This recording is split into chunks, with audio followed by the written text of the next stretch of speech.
Okay. So welcome everybody to this virtual meeting of the Business and Housing Policy Committee. The time is 6 o'clock on Tuesday, the 22nd of September 2020. This is a Winchester City Council meeting held under the regulations which came into effect on the 4th of April 2020 in response to the COVID-19 situation. My name is Councillor Anne Weir. I'm Chair of this policy committee. There are a few housekeeping reminders to run through, as there are working practices that we need to follow in response to the regulations. First of all, can I ask everyone present in the virtual meeting that your microphones remain muted and your camera is turned off while you are not addressing the meeting, as this will reduce background noise and avoid unintentional disturbances. Can I also advise that this meeting is being audio recorded and live streamed from the Council's website, and a video recording of the meeting will be uploaded to the Council's YouTube channel after the meeting, where it can be found next to the meeting's details, and the recording will remain thereafter. Members and officers, where appropriate, for each item, please use the chat function, if you can, of the meeting to indicate that you wish to speak or to raise a point of order or explanation, and I'll invite you then to speak. Each member will be invited to speak in turn, therefore I would encourage all members to keep contributions as clear and concise as possible. When speaking and referring to the presentation, please make sure you reference the page or paragraph number. Thank you. And finally, if members wish to leave the meeting at any point, could they make themselves known to me through the chat function? I will announce to the meeting that you're leaving the meeting. Can I ask Democratic Services to undertake a roll call of the members of the committee to confirm who's present this evening? Yes, thank you, Councillor Weir. First of all, yourself, Councillor Weir, as chairperson. Obviously, I'm present. Thank you. I have apologies from Councillor Rutter. Councillor Brooke. Hello, yes, I'm present. Thank you. Councillor Horrell. Good evening, yes, I'm here. Councillor Lumby. Oh, that was quite quick. Yeah, I'm here too. Excellent, thank you. Councillor Scott. Present, thank you. Councillor Bell. Present. Thank you. Councillor Krask. Present. Councillor Hiscock. Present, I'm here. Thank you. Councillor Power. Present.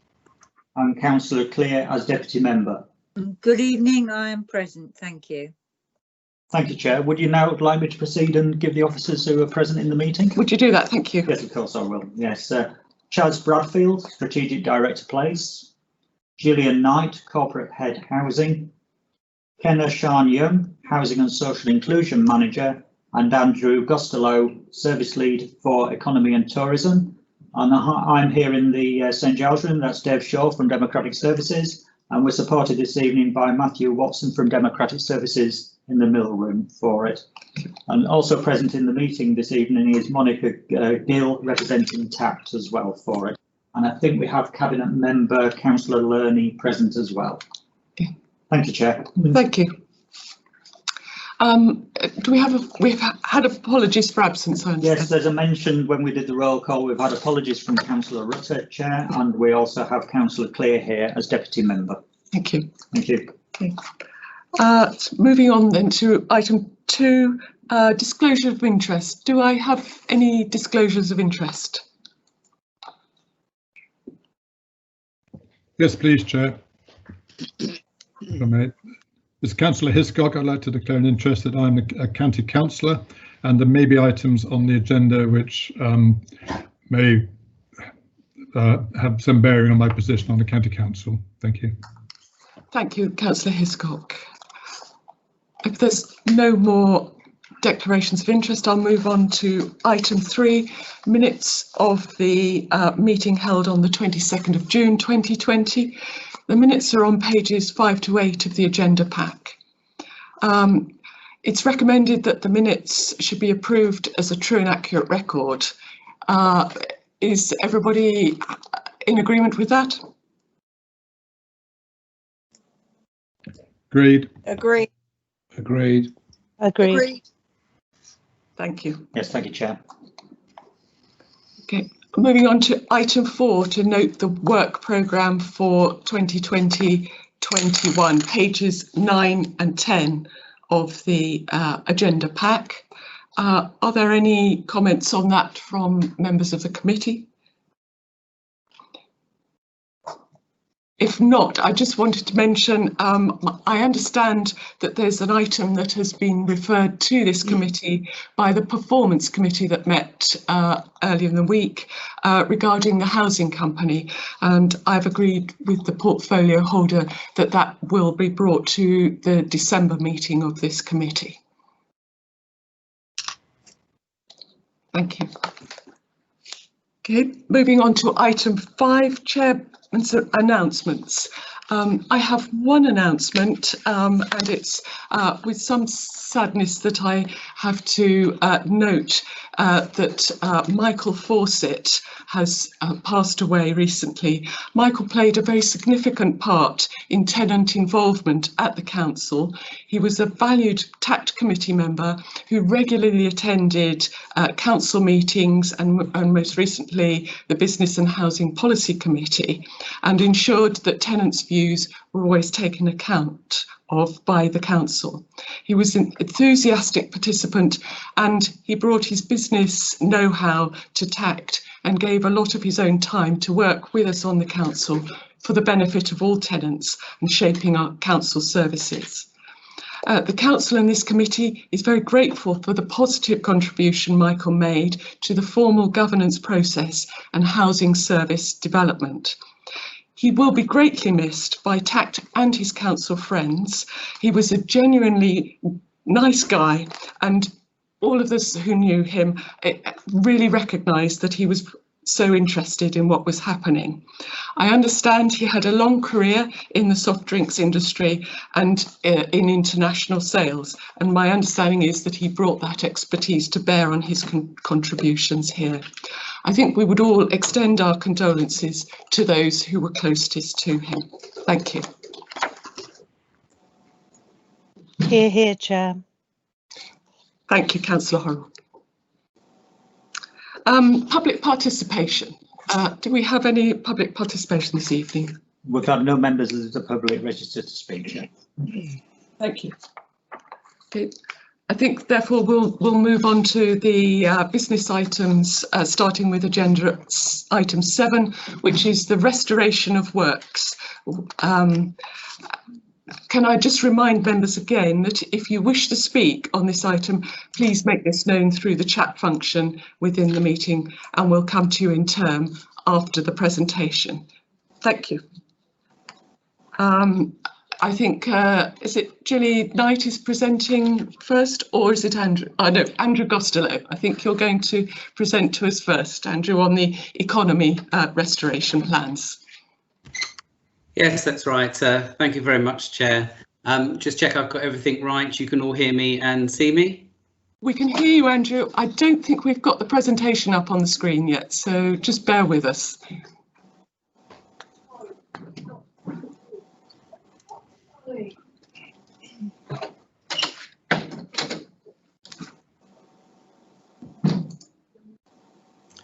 Sorry, Chair, I wondered if I might make a few comments before the presentation as a Cabinet member, or if you're happy for me to do so. Councillor Ferguson, could you just hold on a moment while we sort out the technology? Thank you.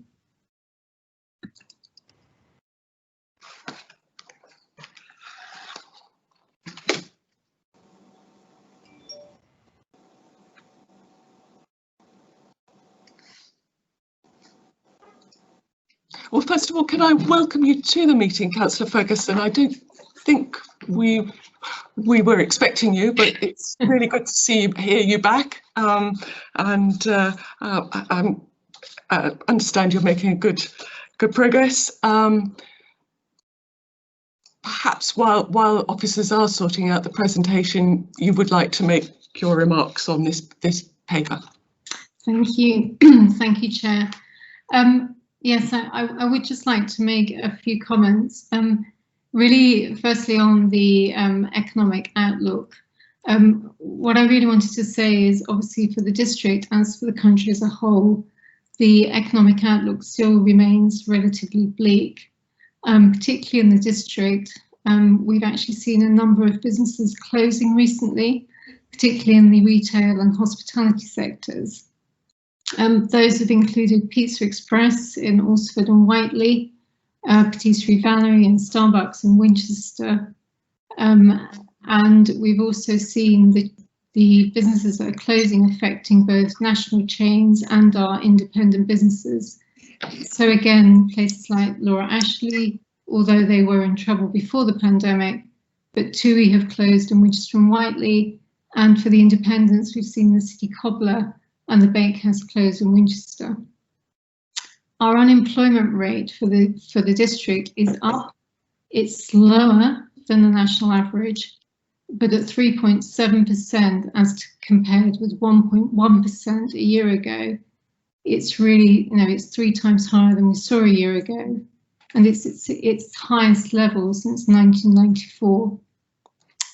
We've obviously had one medium employer who's announced they'll be closing and pulling out of Alresford, Bacavar, at a loss of 94 jobs.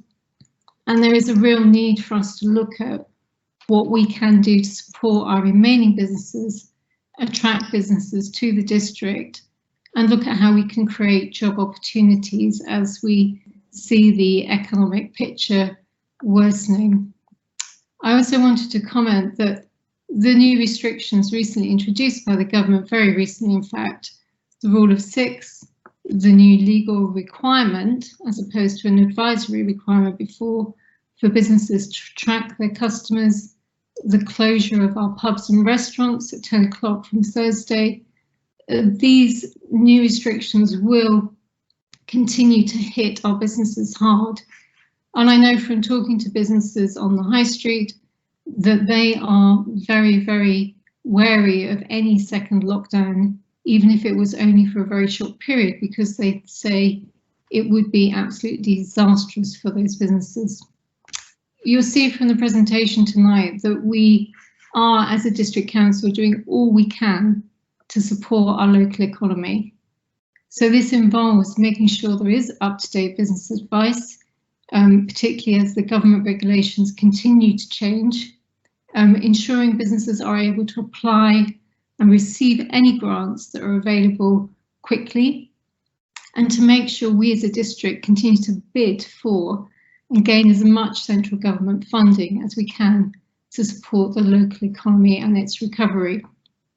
Continuing to work with key stakeholders within the business community to do all we can to ensure that businesses adapt, rebuild, and ultimately in time will again be able to thrive. And Andrew will go into some examples of how we've done that, particularly in the licensing process. I also wanted to mention our marketing campaigns, because I know that there is some concern that as COVID rates rise, we are continuing to welcome people back to the district. Again, Andrew will go into more detail, but the key thing here is that as well as welcoming people back, we're making them very aware of the measures that are in place to make the district COVID secure and what they can do to also help us keep those infection rates down. Obviously, the outlook isn't great, but we are doing all we can to support our businesses at this moment. Thank you, Chair. Thank you, Councillor Ferguson. Can I pass over to Andrew now for his presentation? Absolutely. Thank you very much, Councillor Weir. Thank you very much, Councillor Ferguson, for that introduction. And so this evening's presentation is aimed at giving you, the committee, an overview of the work the economy team have been doing around the Recover, the Rebuild and the Reimagine strategy restoration plans, but also to give you a sense of how's business in the district. So with that in mind, if we could move to the second slide. So we can see, and you've received this in advance, what is sort of happening at the moment. Whilst we do report 18 businesses closing and closing up to and including during the pandemic, and as Councillor Ferguson mentioned some of those businesses outlined in there, it is also important to highlight that with our relations with the bid and with land agents such as GoToBe, etc., they are reporting that there are 14 new businesses that are looking to come into the district. Obviously, commercially in confidence, we're unable to share those names at this stage, but one of those that we can share that we will all be aware of is the Cozy Club coming into the city centre below Travelodge. And indeed, we are working with their HR team and the job centre as they start to recruit for those positions within that business that we understand will be opening in January 2021. And we continue to work alongside our estates colleagues and our bids in strengthening the relationships with land agents to ensure that we continue to benefit our business offer and reduce vacancy rates wherever we can. It's important also to note that from the Bid Business Barometer, that 87% of businesses reported in July that they did anticipate to survive, and those that reported differently was not that they felt they wouldn't, but they were unsure. Footfall, you can see I report the figure of footfall in the city. We should note that since this presentation was produced, the figures have increased 17% up for August on July, and the bid are now reporting that August figures were 12% below the same, the figures of today are 12% below the same point as they were last year. Obviously, as Councillor Ferguson says, the latest announcement of restrictions are likely to affect that going forward. I mentioned high street vacancy rates currently running at 7.8%. That's a quarterly report, so we don't have anything closer to date than that at the moment. But we know that the national average of vacancy rates on the high street runs around about 14%, so significantly lower, but not an area to be complacent about at all. And we continue to work with the bid and others on high street recovery activity. I also mentioned about the car park income, that is starting to increase, is currently operating 30% below typical levels of this time of year. Whilst there have been increases during August, there's been a slight slowdown with the schools returning and the introduction of the rule of 6. Unemployment rates for July are quoted there. August are very similar at 3.7%. They are significantly higher and the highest levels that we have seen in the district since October 1994, and are expecting, as I'm sure you're aware, potentially a further spike if the furlough plans end at the end of October. I also quote infection rates there. The current data tells us that there are 539 cases for Winchester currently. That's yielding 431 cases per 100,000 since the record started to be taken, against an All England rate of 343,655 cases, yielding a 610 cases per 100,000 populace. But please note that that is not a weekly total. If we look at the Hampshire figures specifically, we can't give those for Winchester, but in the last 7 days there's been 7.3 cases per 100,000, so is still relatively low in relation to a lot of other areas. If we can move to the next slide, please.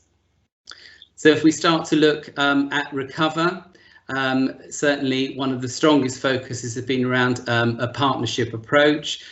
We've developed the City Centre Partnership, a collaborative group of interested city centre stakeholders to share a positive agenda for change, certainly to work together to achieve sustainable green economic recovery in the city centre following the impacts of COVID. This is not a decision-making group, but a group for joint exchange of views, and members include the BID, the Cathedral, the University and the Chamber and others. We've also set up quarterly partnership meetings with our market towns, being led by my colleagues in the communities group, and we will continue to develop that with Whiteley as well. And they've been essentially focusing on COVID recovery, but we aim for that to be a legacy of this activity at the moment going forward as well. And part of the economic development strategy, which I'll talk about shortly, one of the plans are to develop a business advisory panel. So you can see very much business-led involvement going forward. If we can move on to the next slide. So in terms of Recover, also providing high levels of business support, our estates team have had rent abatement levels of £250,000 equivalent for our tenanted properties. We, the economy team, our figures are currently now standing at 870 inquirers that we've been supporting in businesses across the district. Overall, the City Council has mobilised over £29 million of funding to 2,471 businesses, and the economy team specifically have been involved in the mobilisation of the discretionary grants, currently just under 1.4 million to 287 businesses across the district, and that is due to close at the end of this month, with all final payments being made, and the vast majority of the fund allocation of 1.42 million will be spent. We can move on to the next slide. So in terms of rebuild and our active pursuit of funding opportunities, as Councillor Ferguson highlighted, we've been very active in that area. Councillor Ferguson mentioned the Enjoy Summer Safely campaign. That is where, along with our colleagues from Hampshire, across Hampshire, we bid to a cabinet-backed national campaign of £6 million for to generate visitor footfall and visitor awareness of the district, and across the county. 30 destinations applied. We were one of 10 that was successful, and that's an equivalent of 300,000 of marketing spend coming to the city, and certainly one of the most significant marketing campaigns that we have seen in recent times.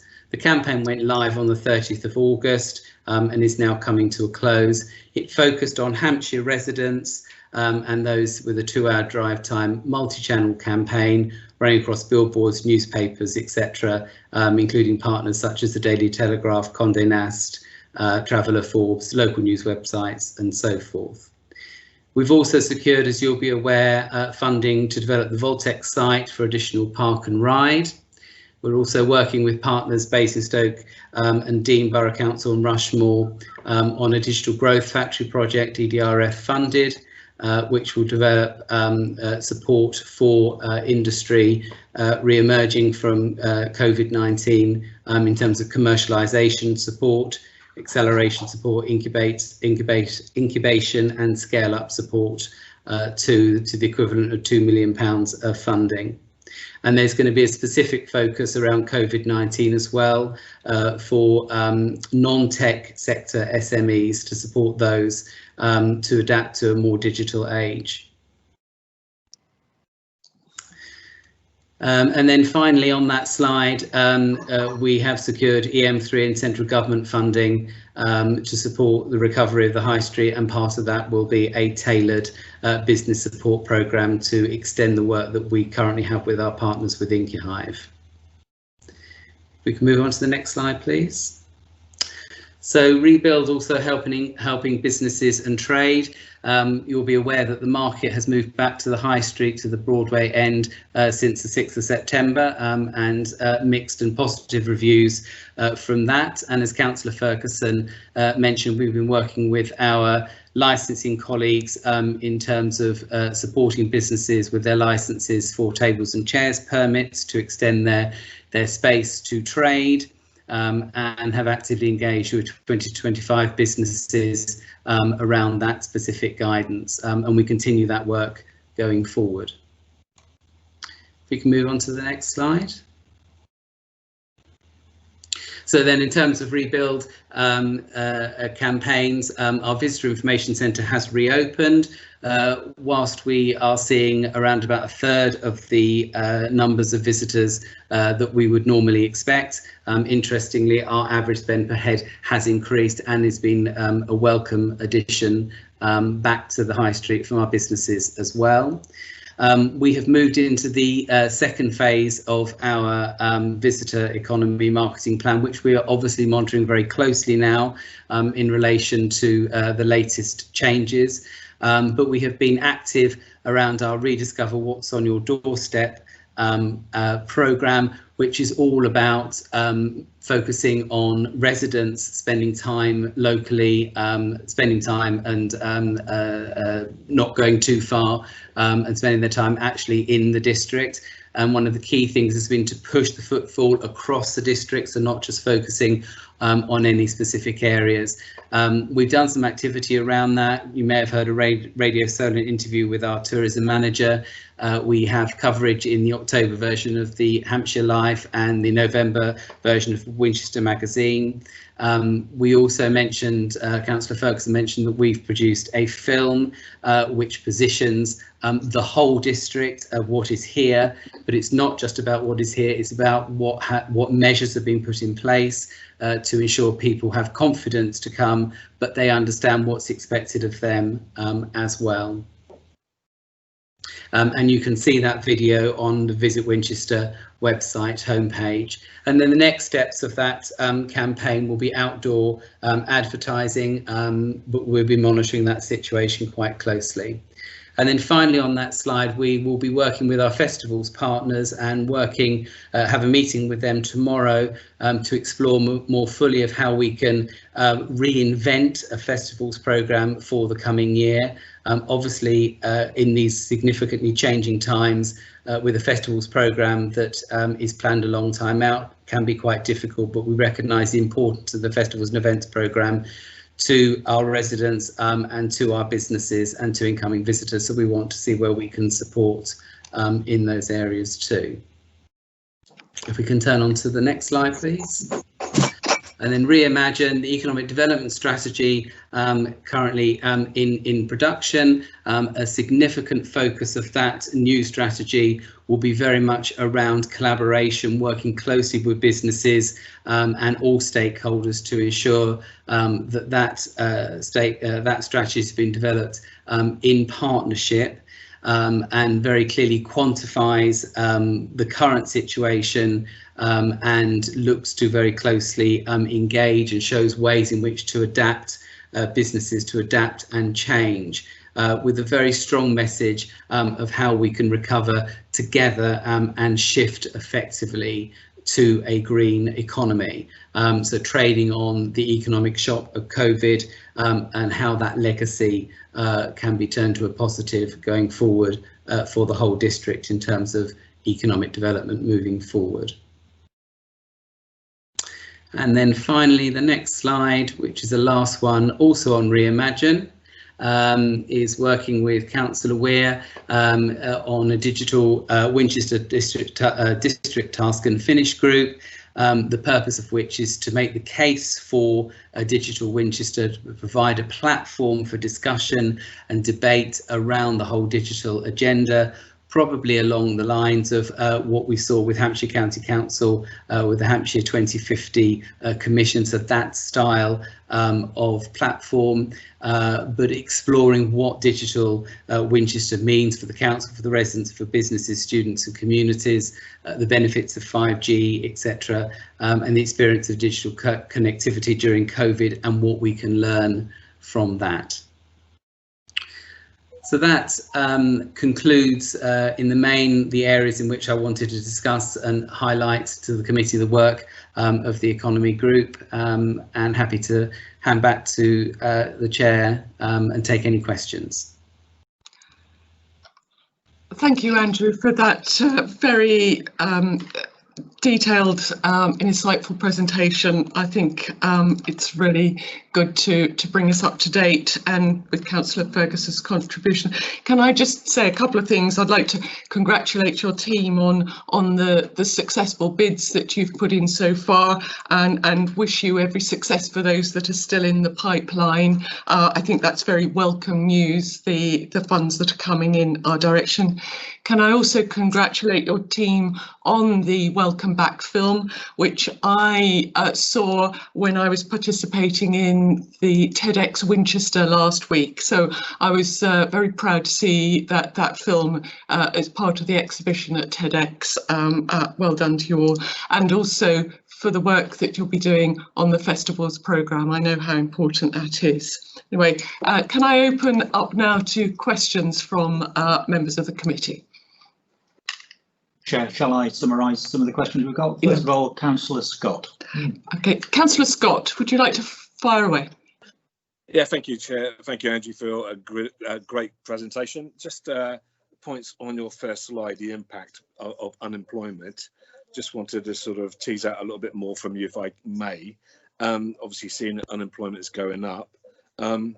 What ideas are currently in place for the City Council to start addressing this locally in regards to particularly young people? Have we got stats coming through to see if young people are really hit through this COVID time, and especially the NEETs, not in employment or education?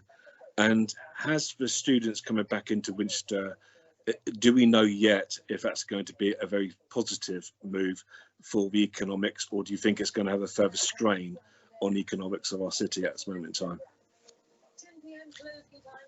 In response to the first part of your question, we're working closely with the Job Centre and also with EM3 in terms of how we can support and put packages and training measures together for those that find themselves in a situation of unemployment, particularly around their skills.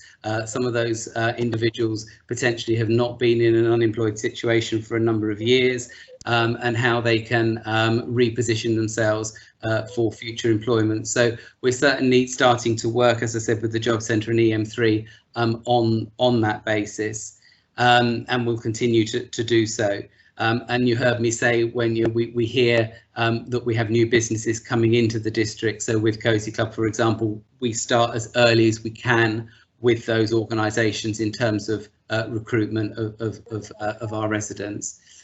Your question, sorry, can you repeat the second part of your question in terms of the return of Winchester students? Yeah, normally economics really stack up really well when you've got students coming in, you know, both by obviously jobs which students do, and obviously they're bringing money into the city. But clearly, if businesses are struggling, the economics are not going to stack up in favour at this moment in time with students coming into the city. So also students could be in some form of hardship as well. So I don't know what sort of stats and statistics we have yet to know if the students of Winchester coming into Winchester are going to struggle as well as our young people currently here, which are probably in an unemployment situation through COVID. So how is the discussions going with the university? Because obviously students are, you know, coming back now in their high numbers, but you know, obviously if we've got restrictions with pub times, businesses struggling as well, do we see that as a bleak forecast, or are we able to say that actually it will stack up okay economically for Winchester? I think you kind of answering the question yourself. I think we know that as restrictions continue to change, and if they become more in force, which they're likely to do, a lot of the student population potentially would have taken jobs in retail, hospitality and leisure, and they are those sectors that are most likely to be impacted coming up. So yes, I think there could be some risks around that. But I don't know, Councillor Ferguson, whether you have anything to add to that particular, because I know you've had discussions with the university. Yeah, what I was going to say, Councillor Scott, is now that the government is enforcing the regulation in the hospitality sector that if you go into a pub or a bar, you must be seated and drinks must be served to you at your table. It's potentially the case that some of those outlets will require more staff to actually get the drinks to the table. So there could actually be a growth opportunity there, assuming enough people go out at the right time. I think it's too early to say exactly what the impact will be, but I know the university is monitoring very carefully the hardship levels for the students coming back in, because many of them do come and do rely on working to actually pay their way through university. So it's something that we're talking to them about and we're monitoring with them. That said, I have had some independent cafe owners talk to me about how they've been struggling to get staff in who are willing to work what are perhaps limited shifts, where the students will do that. They'll go in and do 3 half days, whereas somebody who's got to provide to support children or a family, they can't just do 3 half days. So I think it's too early to say, but I think it would work for and against, if that's helpful. It's certainly worth to keep a monitor on, isn't it, really, to be honest? Because we want, obviously, at the end of the day, their experience to be a positive experience moving forward as well. So thank you. Thank you, Councillor Scott. Before we move on, could I just remind councillors to mute themselves? Councillor Bell, could you mute yourself, please? Because we've got some background noise interfering with the sound quality. I haven't. Okay, I'll remind her again. Thank you. The next question is from Councillor Power, please. Thank you, Chairman. Mr. Costello, my question relates to the digital Winchester. I'm a little alarmed that 5G gets a very prominent mention, understandably, but when we have areas of the district where residential houses cannot even make a mobile signal, let alone get common or garden broadband, I think we need to make sure that we very much engage with those people who cannot work from home, regardless of 5G, but merely because we don't have the fibre to property. 5G is a commercial decision by the operators. There's little we can do to influence that, but we can support residents to try and get fibre to property, and I'd like to see that feature quite heavily in our discussions. Could you comment on that, please? I'd certainly take that as a note. I think, as far as I'm aware, that the Task and Finish group is all about drawing out those conversations and those discussions. So yes, 5G is there, but it is, as you quite rightly say, the wider digital agenda and the connectivity around that. So I think that's very much a focus of, it needs to be across the whole piece, not just focusing on 5G, and that will be the purpose, as I understand it, of that Task and Finish group, to tease out that debate and that discussion very clearly. Thank you. I think we do need to mention it as we start, or preferably before we start, otherwise we'll create a little bit of resentment in the more rural parts. Understand. Take that on board completely, Councillor Power. Thank you. And if I may, Councillor Power, I think one of the benefits of the Task and Finish group is we do very much want to understand people's digital experience, digital connectivity experience, as they've attempted or been forced to try and work from home, and to understand that that is not equitable across the district or across the type of work you might be asked to do, and also equitable if you have 5 people attempting to access a very poor internet connection at the same time. So part of that work, which we need to also inform the economic development strategy, is to understand where the holes are, what we need to do or what can we do to support them, as you say, 4G, and then 5G as well, but is a separate thing in some ways. Thank you. Thank you for raising it. Thank you. Moving on, Councillor Horrell. Thank you, Chair. I have 2 or 3 questions, if I may, and I'll just pop those into the conversation. Mr. Costello, thank you for the presentation, which was very interesting. And if I may, can I just follow up on Councillor Power's point? I think it's an absolutely crucial discussion we have about connectivity right across the district, and the fact that we have members who can't even join these calls properly because they don't have the appropriate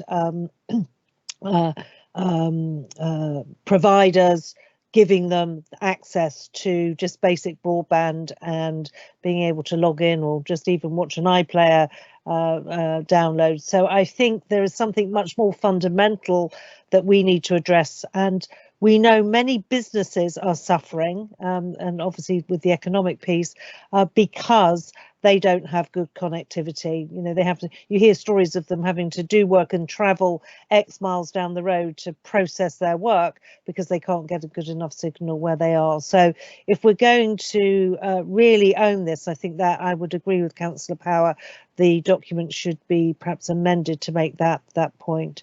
Laurel, can I just ask, we are still limited to these meetings of 2 hours. If I could remind everybody to keep their questions fairly concise and to the point, it would be really helpful. There will be time for debate at the end. Thank you. Could I ask how many of the businesses that are closing, 18 you mentioned, how many are in our properties, those owned by Winchester City Council, please?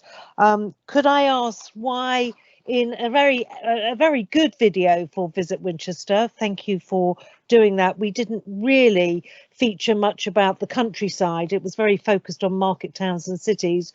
Was there a strategy not really to feature the outdoors, particularly given how much we have in that sort of area to attract people?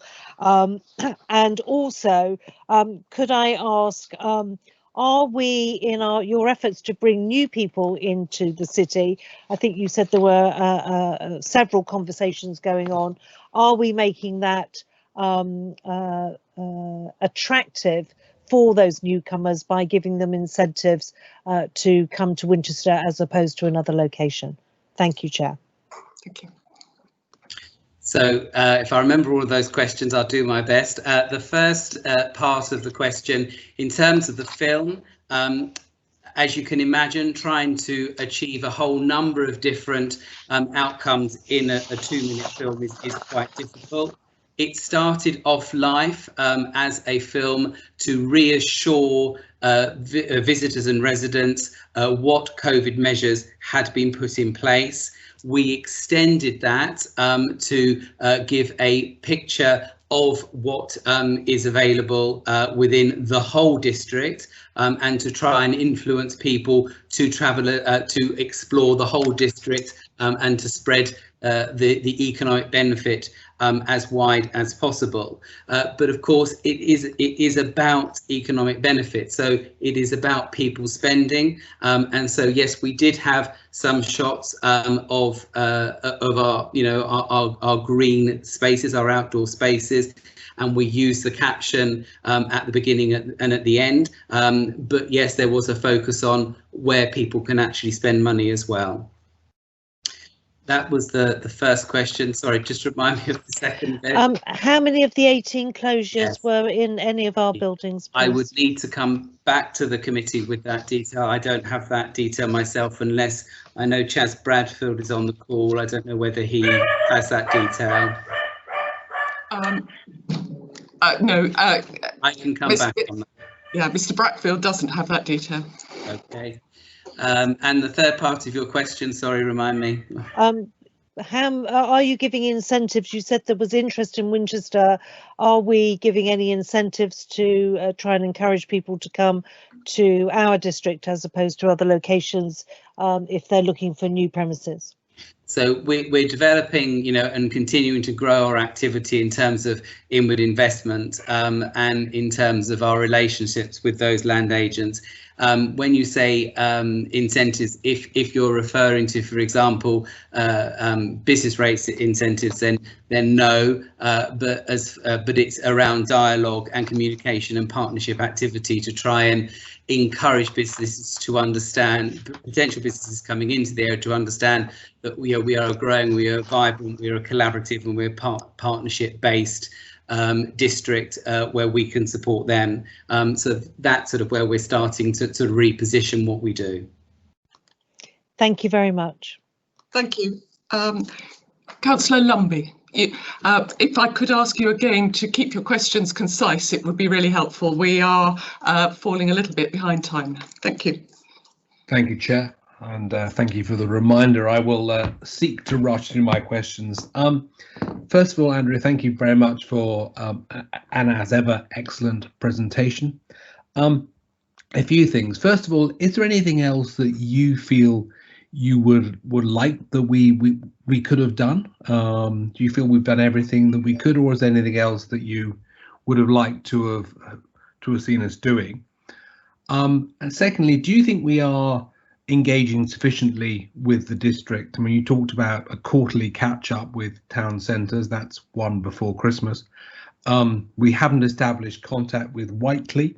Why is that, and what's going on there? What percentage of businesses in the district are we actually reaching out to and assisting? And finally, the REIMAGINE policy feels like it's really a very early stage of production. Didn't feel like there was a huge amount there. I'm sure that's wholly unfair, so I will rephrase it appropriately. But is it very much a concept, or when do we expect to see some exciting output? Thank you. So in terms of what could we have done differently, we're not through it all yet. I think would be my answer to that. So, but we have had that sort of first and second stage. In terms of what we could have done differently, what we could have done more, I suspect there has been. We do as much as we possibly can in terms of support with the resources that we have, and we've got our information out as quickly and as effectively as possible. When you mention about engagement across the district, and you mentioned about Whiteley, should not consider that we don't have relationships with Whiteley. We do. It's just that we haven't got the same format of meetings set up with them as we have done with the market towns. Whilst we say that we've got quarterly meetings with the market towns, that's not the only engagement that we have as well. We continue to grow our engagement through our business newsletters and our general communications too. So engagement we are growing and developing our engagement activity. It's certainly more than it used to be. We've still got a further distance to go, and certainly for me, one of the legacy benefits of the COVID situation and the learnings of it is that we have some really strong and robust collaborative and engagement mechanisms coming out of this pandemic that we can take forward as a local authority with our business partners, so we can continue to strengthen the economic development strategy across the whole district. And your percentage of businesses we're engaging with, I would need to come back to the panel with some specific figures around that. And then your question about the REIMAGINE being early stages. We have done quite a bit of work on the economic development strategy, but obviously with our new portfolio holder, Councillor Ferguson, we've had some sort of clearer views on how that might develop in a much stronger collaborative, business-led shared vision perspective. And so there are elements of it that are still new, and we're still in those conversations and that development phase with it. Thank you, Andrew. Thank you. I think I've got Councillor Krask. You have a question.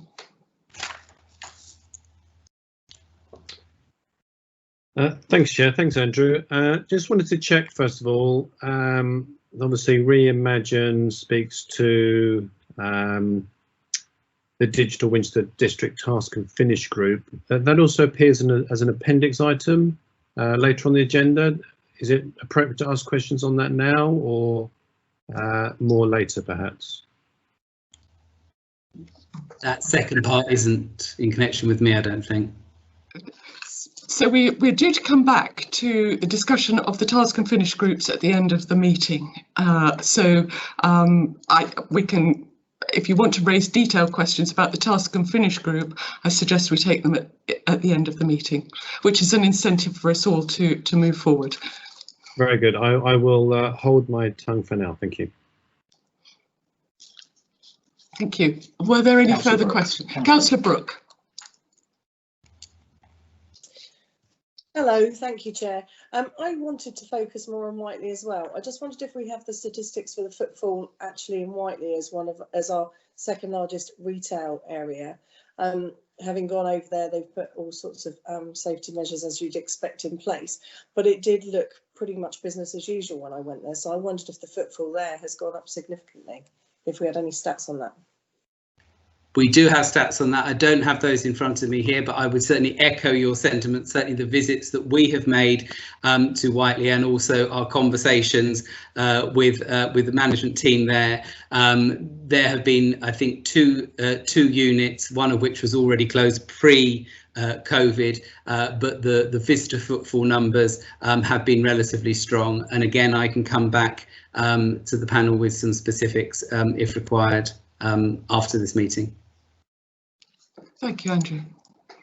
Do we have any further questions? No, we don't, Chair. Can I open this to debate? Does anybody wish to make any winding up comments?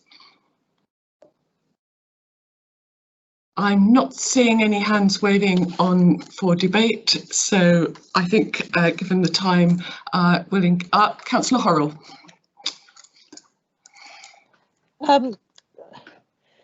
Chair, I know you said please keep things short earlier, but I do think the whole digital piece is something we as a policy committee need to be very clear in our statement of intent, and I'm hoping fellow councillors right across the chamber will be in agreement that we have to do better at actually encouraging that connectivity right across the district.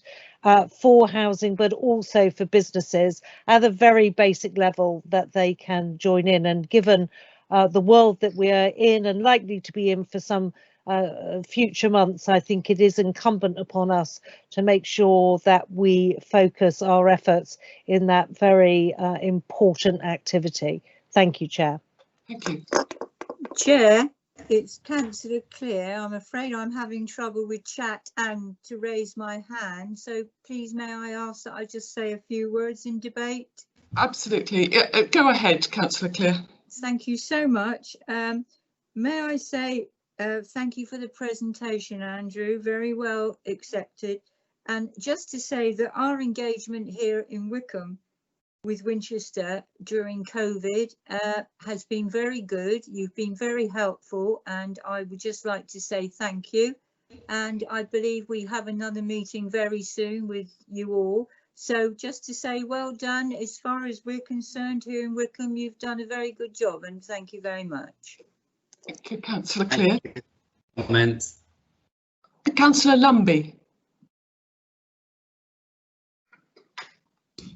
Thank you, Chair. I also appear to be having conversation chat issues. I suspect the first thing of any digital experience is probably to sort out our own before we go and help anybody else. But there that may be.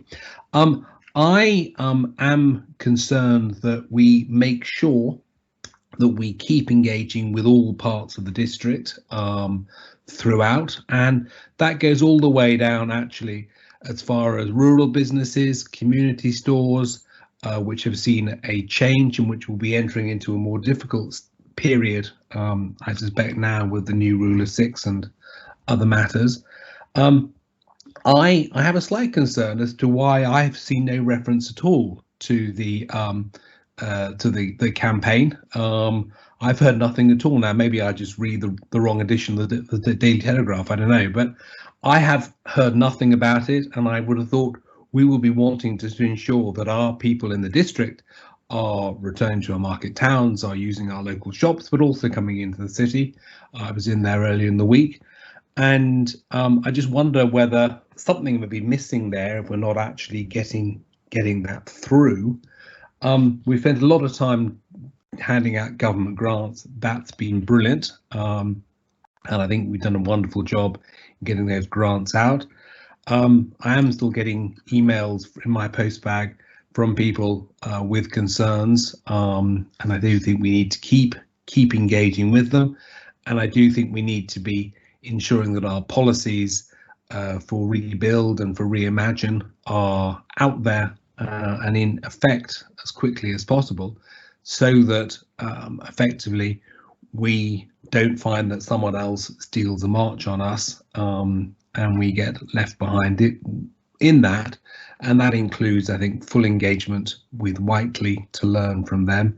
I agree with Councillor Brooke. I went down to Whiteley and it was really very busy indeed, which was a great bit of news. Maybe we can learn from that as well. Thank you. Thank you, Councillor Lumby. Councillor Horrell, your hand is still up, but you have spoken in debate, so I don't think I'll come back to you at this stage unless it's a mistake that your hand is up. Yeah, thank you. Okay, fine. Thank you very much for your contributions, and again, thank you, Andrew, for the very detailed presentation you've given to us. I think it's a real sort of window of realism on what is happening here, and clearly there's a lot of work ahead of us. We will come back to the question around the digital task and finish group, which I think is going to be vitally important to us in getting the district and ourselves as councillors engaged in the work that needs to be done in that specific and very vital area of the council's work. I think at that point we will move on. We have another presentation on the restoration work from Gilly Knight around the housing teams work.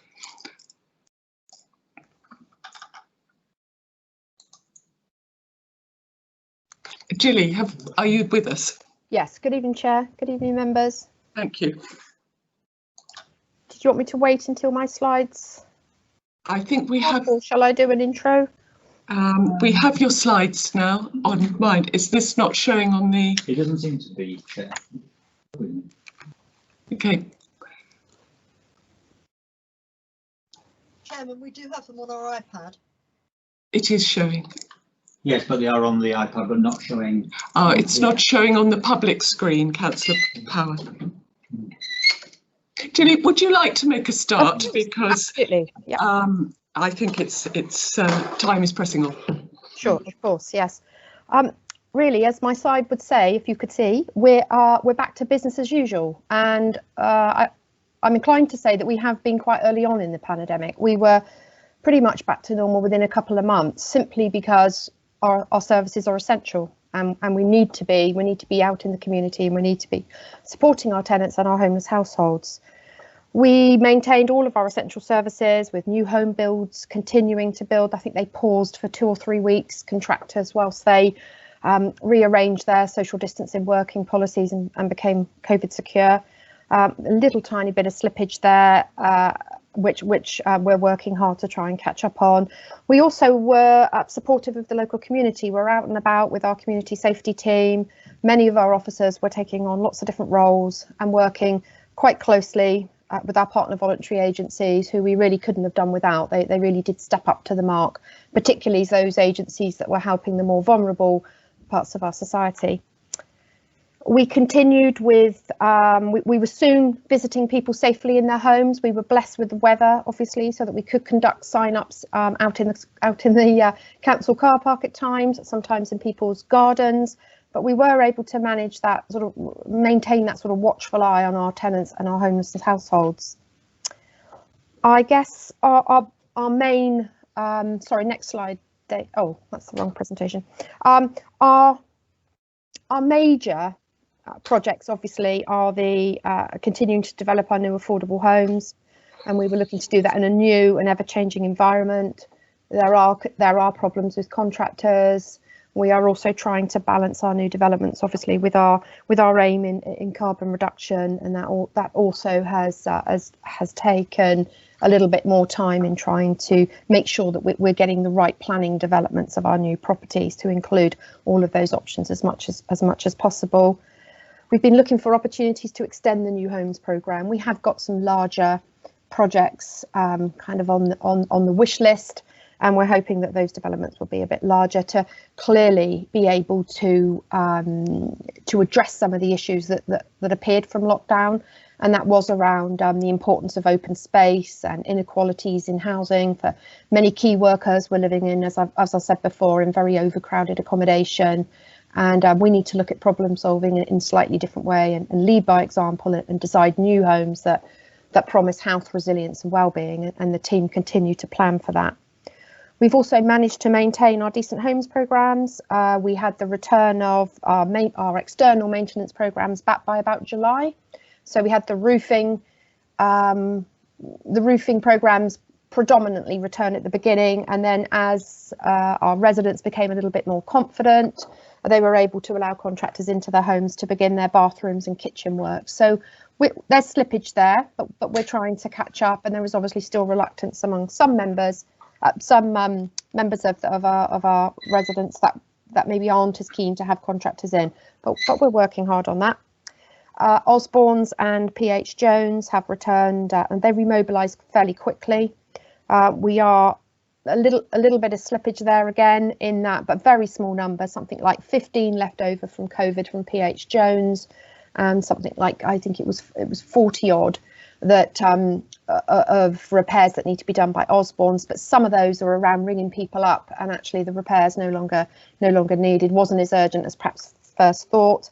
And of course we've still got the normal works that's coming through, so we do need to ensure that we do prioritise the urgent works as well. So we're pretty sure though all of the repairs that were left over from COVID will be done by the end of this month. We have continued to allocate and let our properties, both for the registered providers and for our own stock. We had a pause of around 2 months there, and we had, as I mentioned, house movings were continued, which was terribly important, as obviously those that were living in overcrowded conditions pre-COVID were suffering quite greatly during COVID when everybody was at home. We also continued with our sheltered and extra care properties from around about July. We've built on the positive rough sleeping initiatives, very proud of the team for answering the government's Get Everybody In incentive, and we were able to get all of our rough sleepers into accommodation. As I've said before, we were fortunate to have a vacant supported housing project at the time with A2 Dominion, which we leased from them. We had our challenges, as did many other local authorities, in trying to keep those most challenging and complex rough sleepers in. It was a difficult task, but I'm proud to say that at the end of it, nobody was poorly on the streets, and nobody was within our rough sleeping cohort contracted COVID. So we're fairly proud of that. There's some lessons to be learned around that model of housing that we adopted very quickly, and the team continue to work on that, and we're very proud that we've again placed a bid, and we have some money due to some grant funding coming to us, but 45,000 I understand, to help us with our winter provision, because that's our next big challenge. COVID or no COVID, further lockdown or not, we still need to provide winter provision for our rough sleepers. At the moment, because we've managed to have really successful move-ons, we've got, we think, of approximately, and Kenna can correct me on this, I know she's on the call, 3 that are currently rough sleeping but location unknown, so we haven't actually been able to find them on our outreach. So I think we'll continue to build on that. As I mentioned earlier, we had fantastic support from very many agencies, particularly the Winchester Night Shelter, Trinity Centre were incredibly supportive of our work, and we're helping with hot meals and all sorts of other softer issues that we needed to address for those that were in our accommodation. One of our other top priorities remains, and always has done, is to protect our older and most vulnerable tenants, and we kept in contact with our sheltered and extra care residents. We have again been able to help with food if required, prescription collections, etc. for our own tenants.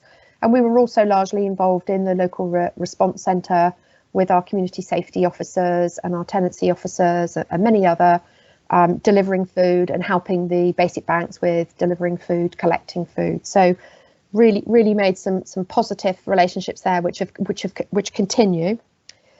Tenant engagement, and I know Monica's on the call, so I hope she's going to support me with this. We've really moved into a digital connecting now with our tenants. We've done a couple of meetings, one I went to recently, and tenants have become really quite accomplished in team meetings, telling us to unmute ourselves and things, so that they've really got confident with it, and it's really great to see. There are still members of TAC that aren't as keen on doing it, and so of course we will be looking at ways to make sure that it's still inclusive for those that don't feel comfortable on virtual meetings. But I understand that Monica's quite an advocate now and is encouraging our tenants to join in where they can.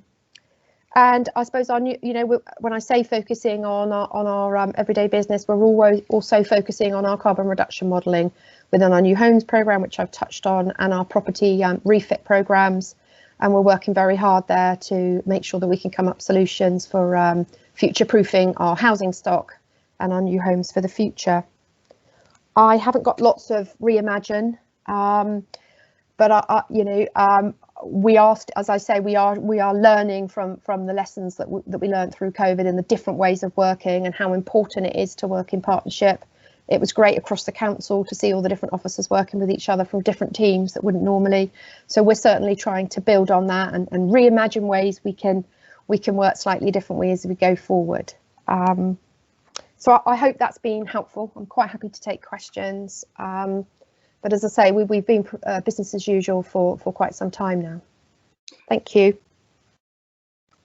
Thank you, Gilly. That was really impressive as well. I can see, exceptionally hard work going on over the past 6 months, and the results beginning to show. Very satisfying, I'm sure, for your team that you're beginning to bear down on the repairs backlog, and obviously the challenge is preparing for the further restrictions that are almost inevitably going to follow as the months go ahead.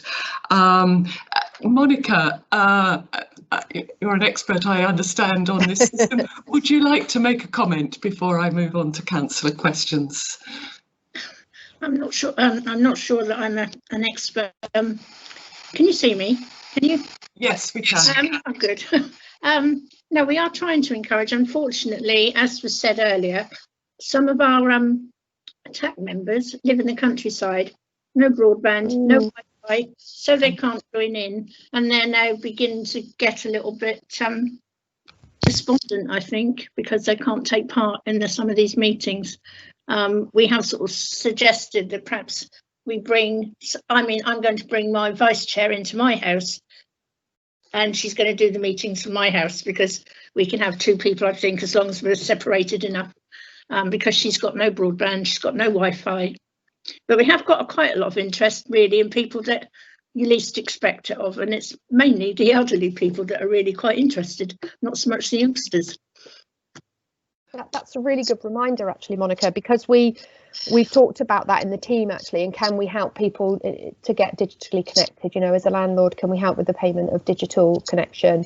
And also, can we provide tablets and things? We can certainly provide a bit of space within the office if people want to come in and join meetings. We have got some offices now on the housing floor as well that we can make use of. So we're certainly looking at ways as a landlord that we can also support our tenants to make sure that they can be as involved as possible, should they wish to do it through this route. Yeah.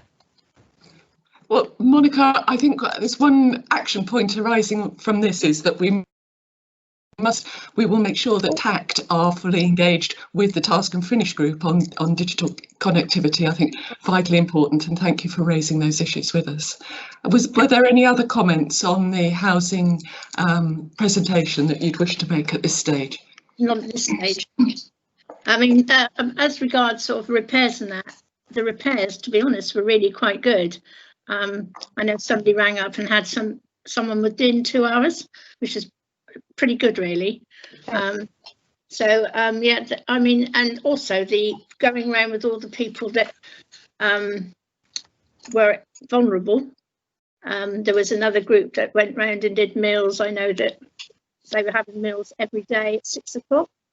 And we had quite a lot of people that were involved in that, if you remember. I think that was something, 6 o'clock every night, they all had a hot meal. Even had veal one night, I understand. Even I haven't had, no, venison, sorry. Only in Winchester. Only in Winchester, where you have venison for dinner. Yes, we did, yes. Yeah, absolutely useful. And it's, you know, it's good to acknowledge actually that our contractors, you know, they were out there and they were out there quite early, and, you know, they were very COVID secure, and they had all their risk assessments up and running pretty quickly, and they were going into people's houses. And, you know, it's also important that you know, contractors are recognised for what they did as well for their bit to keep our stock ticking over. Yeah, so thank you for that. Yes, we're good. Thank you, Monica. Well, thank you for joining us as well. I hope you'll stay, because there is another item we'll come back to. I'll be staying. Okay, I have questions from councillors. I have Councillor Scott. Thank you, Chair. Thank you, Jelly, for your presentation as always. I just want to know where we are with things like arrears and voids at this moment in time. Are we sort of back on schedule with voids, and are we seeing anyone struggling via COVID with arrears being built up in that respect?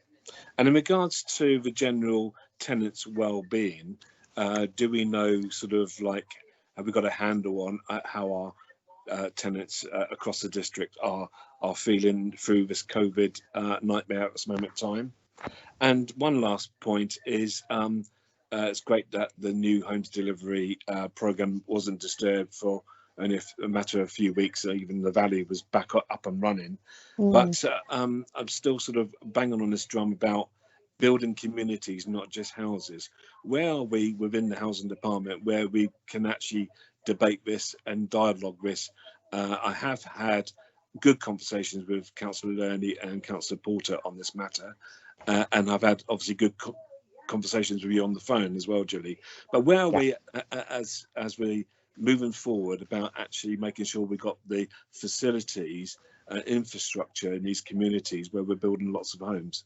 Thanks.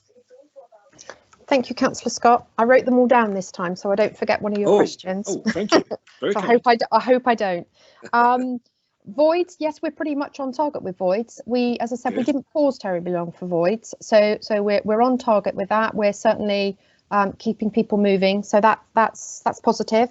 Arrears has increased, as you would expect, and we are probably 20-30% higher than we would want to be in our normal target. However, we have changed our approach in how we deal with rent arrears now. So we have a team that used to sort of go and knock on doors and do a lot of evening work. And what we did find through COVID, where we couldn't do that, that the more softer casework and early intervention, so actually calling somebody, texting somebody, just trying to make it a little bit more personable, has actually made our conversations with tenants a lot more improved, and it's not quite so much of the enforcement side. So I suppose that's the way we could say we've reimagined, because that's something we will maintain, and it won't be perhaps a bit of wasted time almost driving around the district to knock on doors when people might not be in. We're now doing very focused, very targeted, very supportive work.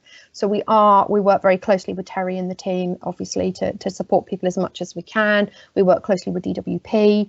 So we are supporting our tenants, and we are hoping, if we continue to have the successes we have, and we can continue to see the payment plans working effectively, then we're hoping we won't be too off target by the end of this financial year. But we are going to be, we are still going to be in one of the sort of higher quartiles for arrears, but we are certainly going to see an increase. That's fair to say. Well-being, I think that's a really good question. That's certainly something we have seen. We just before COVID, a couple of months before COVID, we employed a bespoke tenancy sustainment officer who specialised in mental health issues. It's just her. But I think the timing couldn't have been any better, because she has certainly supported a huge amount of our tenants. She has over a 60-person caseload at the moment, which we're trying to support her with, and people have suffered with their mental health. There's no question about that. And you know, some of the social housing properties that we let, it obviously is more challenging. We don't always have the open space. I'm sure all members can understand that it must be difficult if you're in a flat on a, you know, 3rd, 4th floor, perhaps in Winnell, with 3 children on your own. It's been a challenging time. But, you know, Winchester is an amazing place with so many fantastic volunteers that we have had huge amount of help from volunteers right across the spectrum, really, all wanting to come and help. Some fantastic work done in the parishes, which absolutely supported us, allowing them to keep an eye on the more vulnerable and taking some pressure off the council. So we saw the parishes absolutely spring into action and delivering food and keeping a watchful eye on people. So again, you know, really, you know, Winchester and its community came to fore at the time. So, but something we continue to look at, because it, as you know, drug, alcohol and mental health issues continue to grow amongst our homelessness households. So we're still trying to concentrate on that. Building communities, you're right, we've talked about that before, and I know Stanmore, you know, doesn't have that same kind of parish ethos that the local rural parishes do have, and that's something that you're keen to try and work with us around and try and build some sort of resident type associations again, and try and get that centre community back. And, you know, it was quite clear in our stats that where we were needed to intervene as a kind of public body was on those larger estates, the Winnells, the Highcliffs, the Stanmore. So it's certainly something, again, we certainly need to be looking at.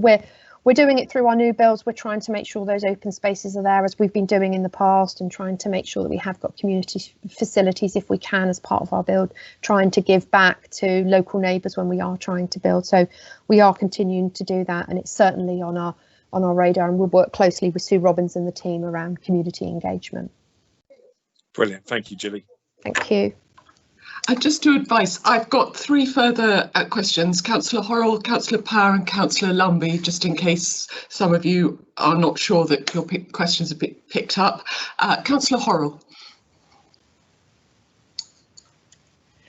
Thank you, Chair, and thank you, Gilly, for a very thorough presentation, and I would endorse your comment about the community groups who sprung up, I think, around supporting the vulnerable.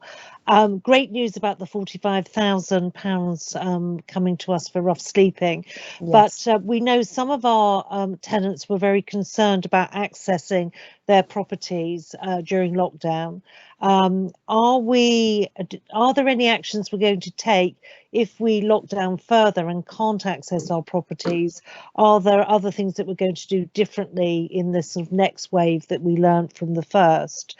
And also, did we manage to get all our gas servicing up to date, because we had a lot of people who had not had their gas boilers serviced, and we know that is a really crucial piece of safety work that was impacted by COVID. But you gave us some very reassuring comments, so thank you for that. But a couple of questions, if you'd be kind enough to address those. Thank you. Sure. Could you just elaborate a bit on accessing properties? Yes, just to we know some people who needed work doing weren't very keen, because obviously they were concerned about contractors arriving, and yes, although our contractors have been hugely supportive, obviously there's still concern, and if we lock down further and there's more shielding and vulnerability, are people going to be concerned and not let us in? And yes, obviously the consequence of that for the gas boiler servicing was that we had a number who were yes, not serviced as a consequence. Sorry, yes, absolutely. Yes, it does remain a problem, but it is probably those that we would normally have problems with now. So those that we would normally have to be taking enforcement action around. The work, again, we had a compliance officer that would normally perhaps do the, you know, send off a letter and then a second letter, and then get a bit challenging with our letters, and they changed their approach as well. And they were also much more receptive to people's concerns, but were not so much pushy, but they would say, okay, this month you're not feeling up to it, I'll try again next month, I'll give you a call next month, and they would text. And so we were trying to do different approaches. We have, at the moment, we've got 133 properties where we still have gas safety checks that need to be done. We've got all of the appointments booked. We've got 43 that are over 3 months, which are the ones that we should be really worried about. But we are continuing to contact, we are continuing to offer appointments. but it is a case of sometimes contractors arrive and they don't want to let contractors in. We have been working with legal around taking enforcement actions on those that are now dangerous.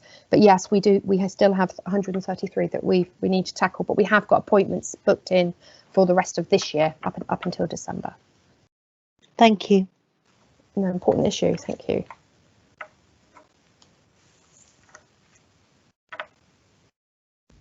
Thank you, Councillor Horrell. Councillor Lumby, you have a question. Thank you, Chair, and apologies for harassing the chat. I'm not quite sure what's going on there. Julie, thank you so much for the presentation, and please, I'm sure on behalf of all the committee, but particularly me, thanks for all your team for all that's been going on over the lockdown period. People have been absolutely incredible, dealing with questions, big, small, probably silly, but never actually saying that to my face. Absolutely brilliant, and thank you so much to everybody for all of that. Thank you very much. I was very pleased to hear about the 46,000 homelessness, because I know that Councillor Lerney had mentioned at the performance panel that she was worried about having funds to maintain that service sort of over the winter, which I know I was worried about. So that's great that we're going to be able to keep going and keep people off the streets as it gets a bit colder at night. Yes. You mentioned that we were sort of preparing for the time ahead, and you know we had some things that have worked well earlier. Do we have a sort of fully formed plan for what we're going to do back to the sort of the worst that we had before, particularly in terms of providing food to the needy, those that are less able to look after themselves, not necessarily venison, and preferably Christmas, not reindeer, but something like that. I know that some of the services we had before came to an end and we stopped funding various things. Do we have plans to get all that up and running and all ready to go? We do indeed. I'd like to think we're a bit better placed this time round because we've done a few rehearsals. We work really closely with Basic Banks. So myself, Richard Botham and Steve Lincoln we had fortnightly calls, but we now have monthly calls.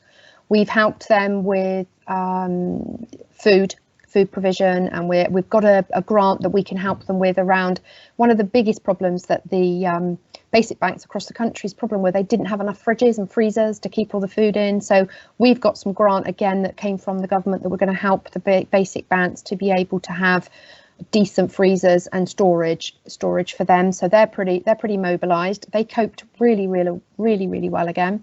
Again with lots of volunteers, and I know when the Rotary Club went out around the estate sort of with their Christmas sleigh collecting food when we were a little bit low, you know, it was a really heartwarming response from local areas that came out with their food that they'd overbought when they were so worried about we were going to run out of food. So lots of community stuff again that massively underlined what we do. We are the local response centre has been embedded within the housing service. So we're ready to mobilise that straight away again if we need. It's still ticking over. We're only having about 1 or 2 a day, and we're working quite hard with exit strategies for people. So we've got lots of people this time on priority for internet deliveries, whereas last time people weren't able to get that. And we've got lots of people on the prescription delivery service too. So we're hoping we're quite well placed. But of course, it very much depends how people cope with a second wave. Thank you very much. Thank you. Thank you, Jay. I don't have any more questions at this point. Can we move to debate? Are there any points that any councillors would like to make around this at this stage? If not, I'll just quickly sum up and say I think particularly welcome, and what I'd like to do is amplify Gilly's comments about how pleasing it is to see the sort of cross-working, the cross-collaboration between teams across the council supporting these efforts. It's I think as you've suggested, Gilly, it's going to be one of the important legacies of this rather strange period that we've gone through, and clearly we're both on the side of housing and from the business business team, we're all learning different ways of working that I think is improving our performance and certainly the outcomes for our residents and beneficiaries. So I think I'll just share the congratulations of my colleagues for the work that they've been doing over this period. And I think at this point we could move on to item 8, which is being a further presentation on the private sector housing renewal strategy and empty property strategy.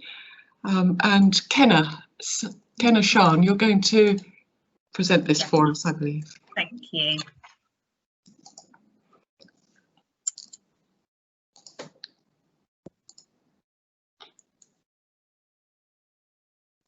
Are the slides being presented? Just working on it, Chair. Kenna, if you've got an introduction you'd like to make while we're getting the sort of intro slide, then I think it would be useful to get started. So the Council's private sector housing renewal strategy and empty property strategy run until the end of this financial year. So we're currently in the process of reviewing those two strategies. So the purpose of me presenting this evening really is just to focus on what we've achieved over the last 5 years and give an indication as to what we see as our priorities for sort of the coming 5 years. So I might be able to skip through when we get to the slides. So just as a bit of a background, I think sometimes the private sector housing team are sort of lost within our wider housing service. Oh, lovely. Next slide, please.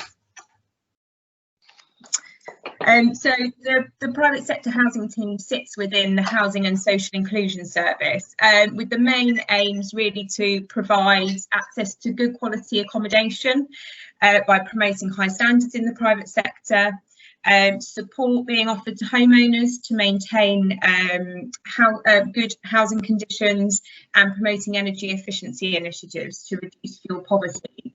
We offer assistance to households experiencing illness and disability to remain living independently at home through our disabled facility grants and better care funding.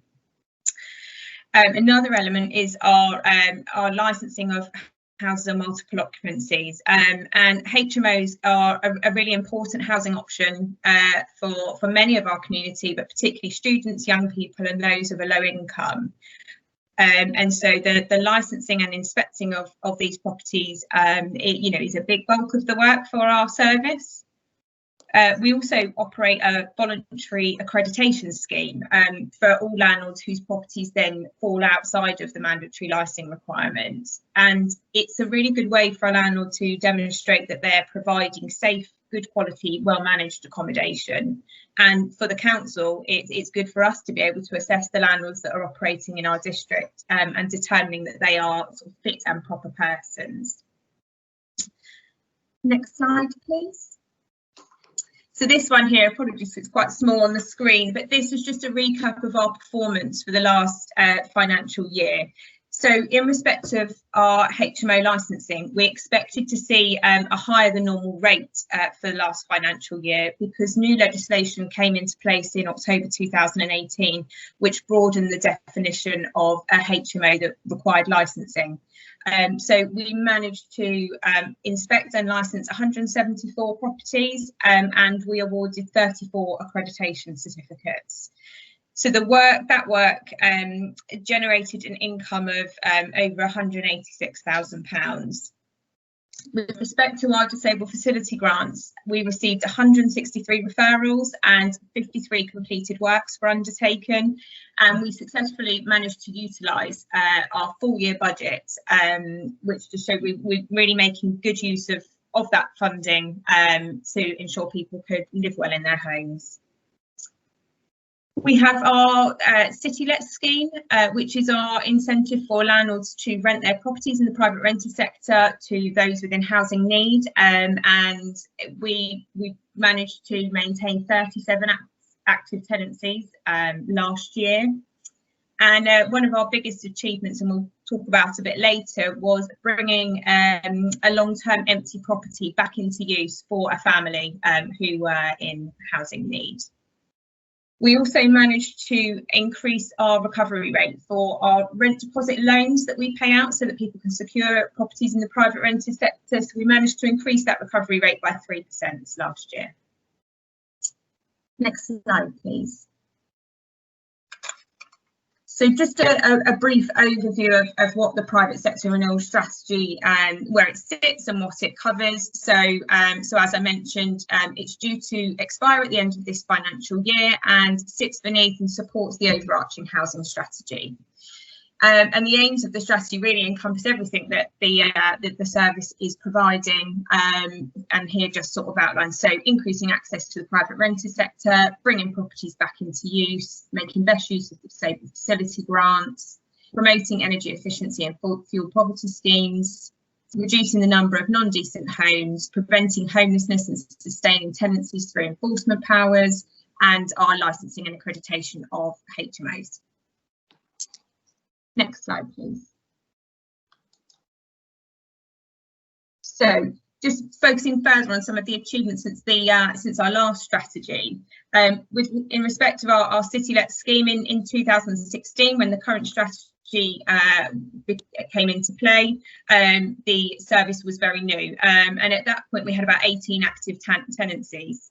And throughout the last 5 years, we've had 88 tenancies, which is a real achievement for the small team, and one officer designated to that element of the service. And we currently have 38 tenancies, and we are regularly receiving inquiries from landlords wanting to join the scheme. We bought a property back into use, so that was a 3-bed property. So we had a family in housing need who managed to successfully move into that property in June once lockdown restrictions eased. And we have accommodated families via the Syrian Vulnerable Person Resettlement Scheme and have very successfully moved some of those families on, so they're really now integrated in the community. We have managed to utilise additional disabled facility grant funding to increase the number of adaptations that we've carried out, which prevents homelessness and hospital admissions. And we regularly reviewed our policy and procedures to ensure that we're making best use of that funding and not sitting with an underspend. We really have across the county, we take a needs-led approach with our own in-house OT, and very aware that colleagues across the county really struggle without having the right resources in place, and they mainly rely on private OT assessments, which are quite costly. We have a robust enforcement policy and powers in place, and a good matrix sign off to ensure that relevant officers are signing off when we are taking action against landlords in the private sector. We've increased revenue via the licensing and accreditation scheme. We maintain licensing of our mobile home parks and we inspect them annually, and a lot of that has still managed to happen throughout lockdown. We're very prompt in our response to housing complaints. Next slide, please.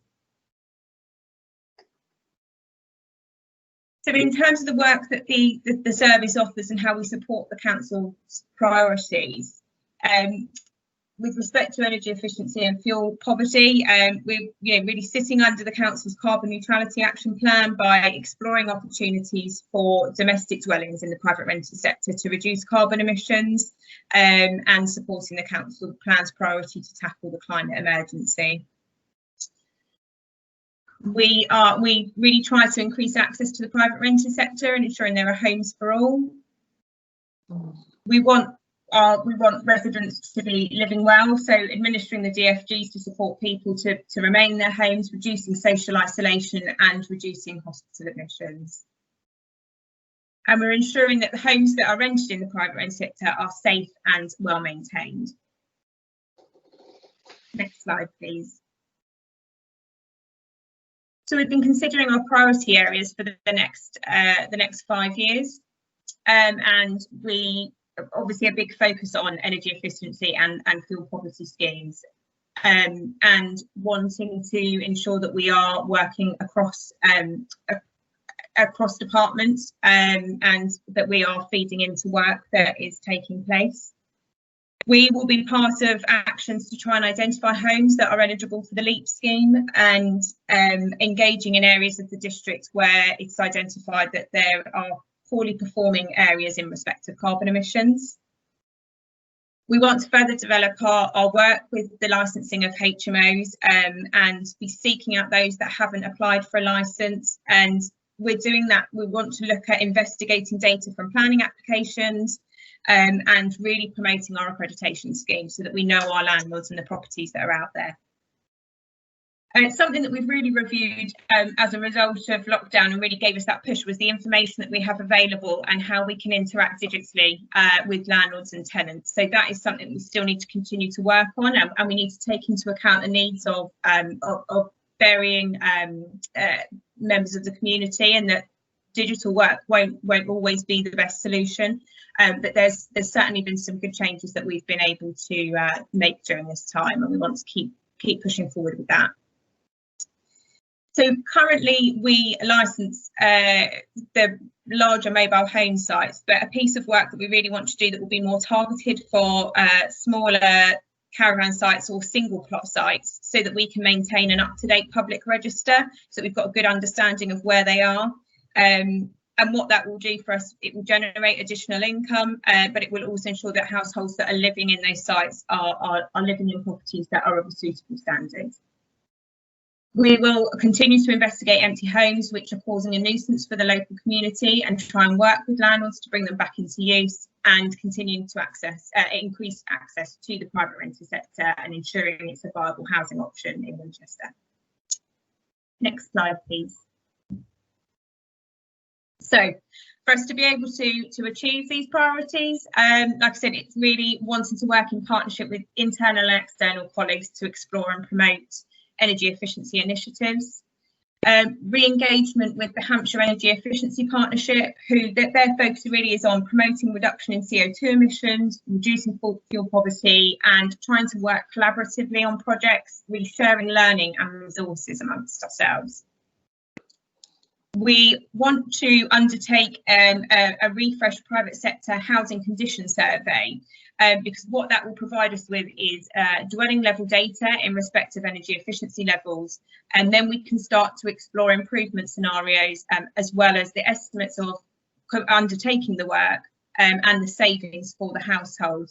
And that will then support us to target those particular areas in the district to raise awareness of schemes and initiatives, and explore opportunities for improvements. To do that work and to be able to provide incentives, I think we need to be looking at funding opportunities, and we need to make sure we're sort of really flying the flag, and working with our colleagues locally across Hampshire in finding those opportunities, and continuing to review our communication and publicity with a particular focus on digital engagement. Next slide, please. So moving on to our empty property strategy. Next slide, please. So the legislation that surrounds empty homes and the work that we can do to try and bring them back into use is outlined here. But so we can look at an empty dwelling management order to bring a property back into use. But in order for us to be able to obtain that, we need to be able to evidence that a property has been vacant for at least 2 years, that it's causing a nuisance for the local community, and that the community supports making the order, and that the local authority has given at least 3 months prior notification to the owner of its intention to apply for an interim EDMO. The process of obtaining an interim or a full EDMO is lengthy. There is a lot of administration that goes into that, and we currently have no financial incentives as such to offer owners to encourage them to get a property back into use. Next slide, please. So achievements since the last strategy. So we now feel we're in a better position, and we have a robust register of empty properties that we are regularly monitoring, and then investigating and targeting owners where we feel that's appropriate. We have decided to focus on those landlords where properties are empty for 2 years or more, because of the legislation that surrounds this. At the moment, it's estimated that there are approximately 392 empty dwellings that have been empty for 6 months or more across the district. But within that data, there would be our own stock or our own assets and those of registered providers. So what we have done over the last 12 months is focused on those over 2 years, and we have made contact or been able to find contact details for owners of 70 of those properties, and 36 of those have given sort of valid intentions as to what they're doing with those properties, and varying reasons as to why they've been empty, but many being renovated or sold, or some that are part of probate. And then we've also had some where it's come up that actually they're different types of dwellings, so care homes, for example. We've got far better at sort of promoting on our website the services that we can offer, and the incentives that relate to our City Let scheme. And we, a huge achievement for us this year was bringing a property back into use. So this was a property that it was believed to have been unoccupied since 2009. Complaints were received regarding condition of the garden and fly tipping. But regularly the owner would advise that the property was being refurbished, and that then there was an intention to sell. So it would then set back any processes we were trying to start. We eventually had collated the evidence that we needed to submit to the first tier tribunal to seek an interim EBMO. And after many hearings and lots of varying excuses from the owner, we were awarded an interim EBMO in April of last year. What this meant was we could take the property sort of into our possession and refurbish the property for it to be relet. So works were undertaken to the sum of about £50,000 to get it so that it would be habitable again. And we were then successfully awarded a final order in March of this year. So we now have responsibility for that property for 7 years, and the rental income is then paying off the amounts that the refurbishment has cost us. And like I say, a lovely family managed to move into that home, and are really pleased that they have somewhere to call home for the coming years. So we continue to look at our policy and procedures around this to make sure that we're using our enforcement powers in a targeted and effective way, and making sure that we're really trying to engage with owners as best we can, and being understanding of situations, and looking at what support is out there for them. Next slide, please.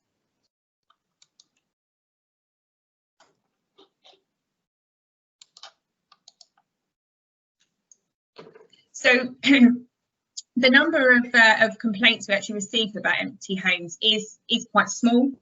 So since 2016, there's been a total of 12 complaints for us to explore. And last financial year there were 2. But any intelligence that we get coming through to the service, we will go out and investigate. And like I say, a lot of the time there will be a legitimate reason as to why the property is empty. But we are always keen to explore circumstances. Next slide, please. So when we've considered our priorities for the next 5 years, there is lots for us to continue to do, working alongside our colleagues in council tax and other relevant departments to ensure that the information that we hold about empty properties is accurate. Ensuring that we are engaging with owners and providing good quality advice and assistance, and keeping an eye for any potential funding streams that become available that we can signpost them to. A refresh of the communication strategy for the City Let scheme to encourage owners to bring properties back into use and particularly get it back into the rental market for those in housing need, and exploring the funding opportunities to use and the use of an incentive scheme to encourage engagement from landlords in this process. Next slide, please. So some kind of food for thought, really. is whether there would be appetite for us introducing an incentive scheme to bring homes back into use, and if so, what do we think would be reasonable? And just a point really that I think in reality, the EDMO route is only applicable to a very small number of properties, and it's a lengthy piece of work. So really, feedback around how you would like to see us prioritising this piece of work amongst the wider private sector service. Next slide, please. Thank you.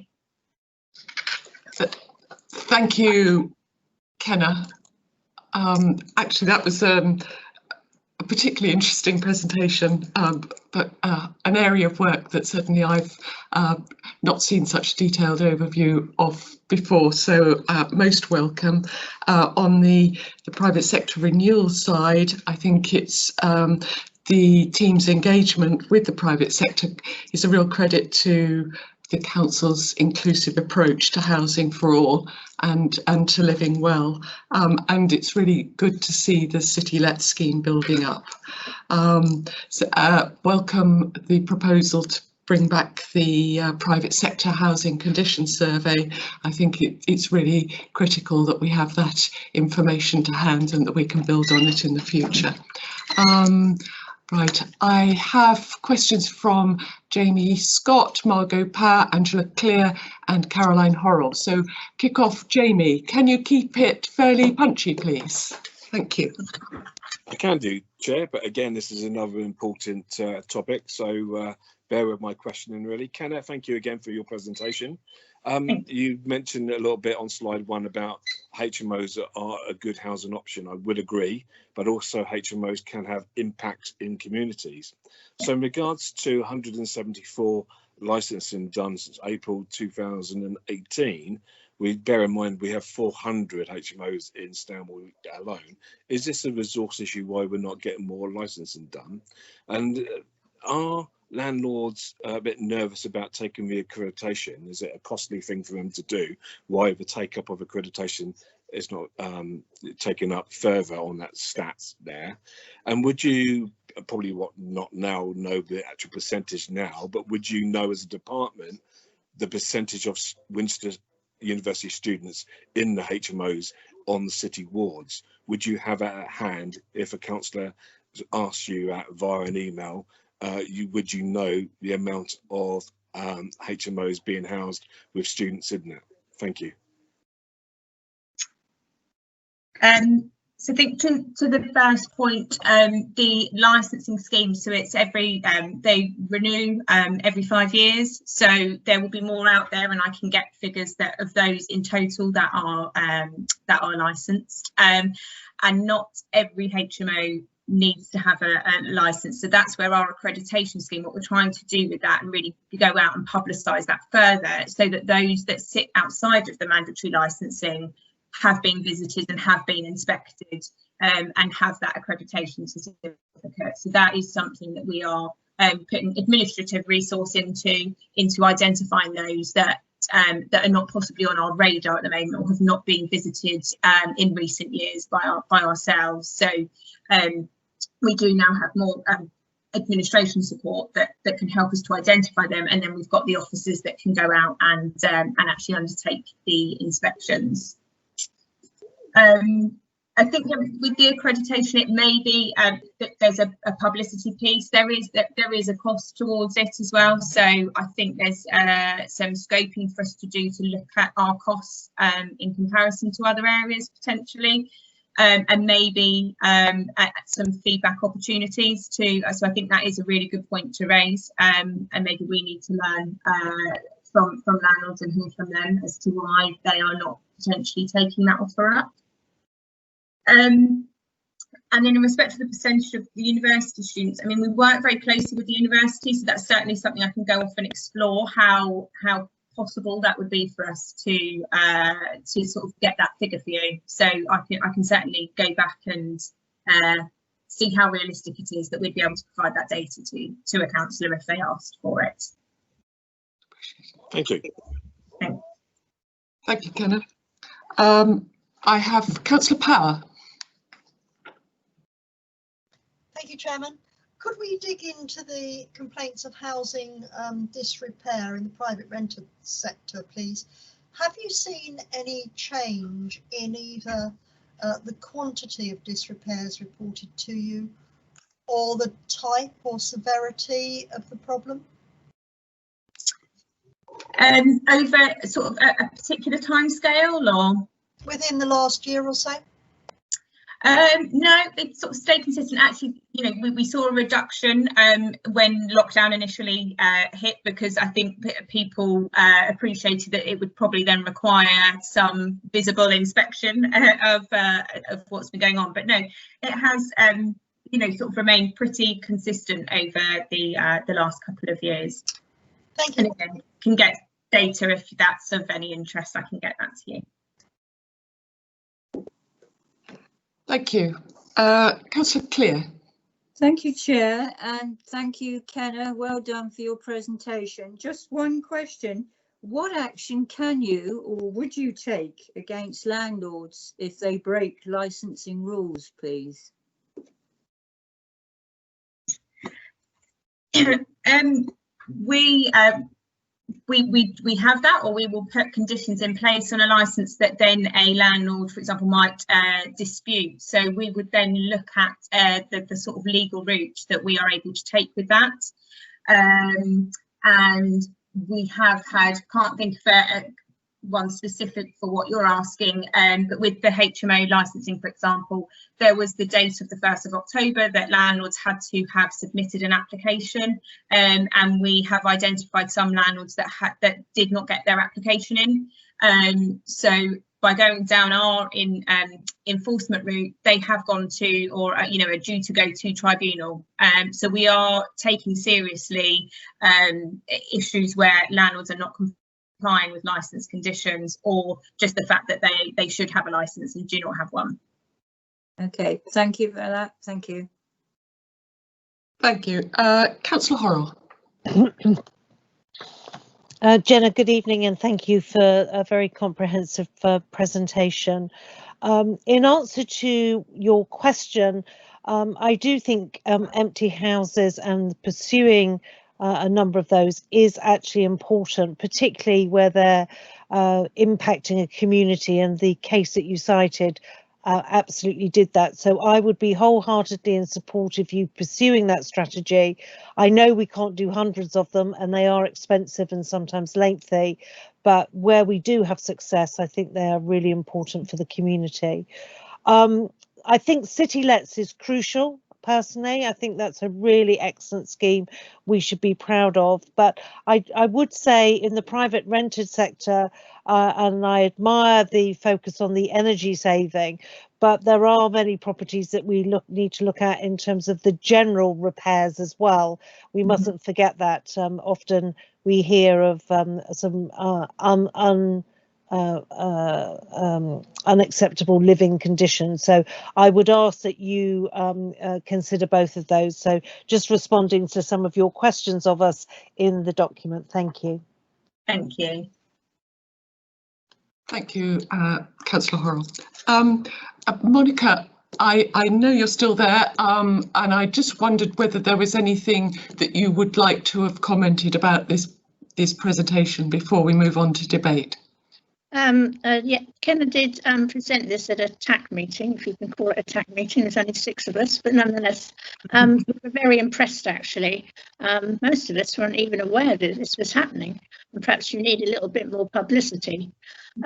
One question that we were asked, has I gone off? No, we can still hear you, Monica. Right, everything's disappearing here this end. If someone has a house that's empty, which they would like to get rid of, or say to the council, would there be any help towards repair costs if they couldn't afford it themselves? I mean, would you sort of give them a loan, or I know funds are tight, but would you give them a loan? So this is where sort of like with the example of sort of the case we've had, at the moment we don't have any financial incentives, so that is something we, you know, that it regularly comes up. So more for us, it's looking at what other initiatives might be out there, maybe more nationally. Otherwise, we get to the point with the case example where we've had to go down a sort of a more formal route and undertake the works ourselves, and then try and recoup that money in a different way. All right.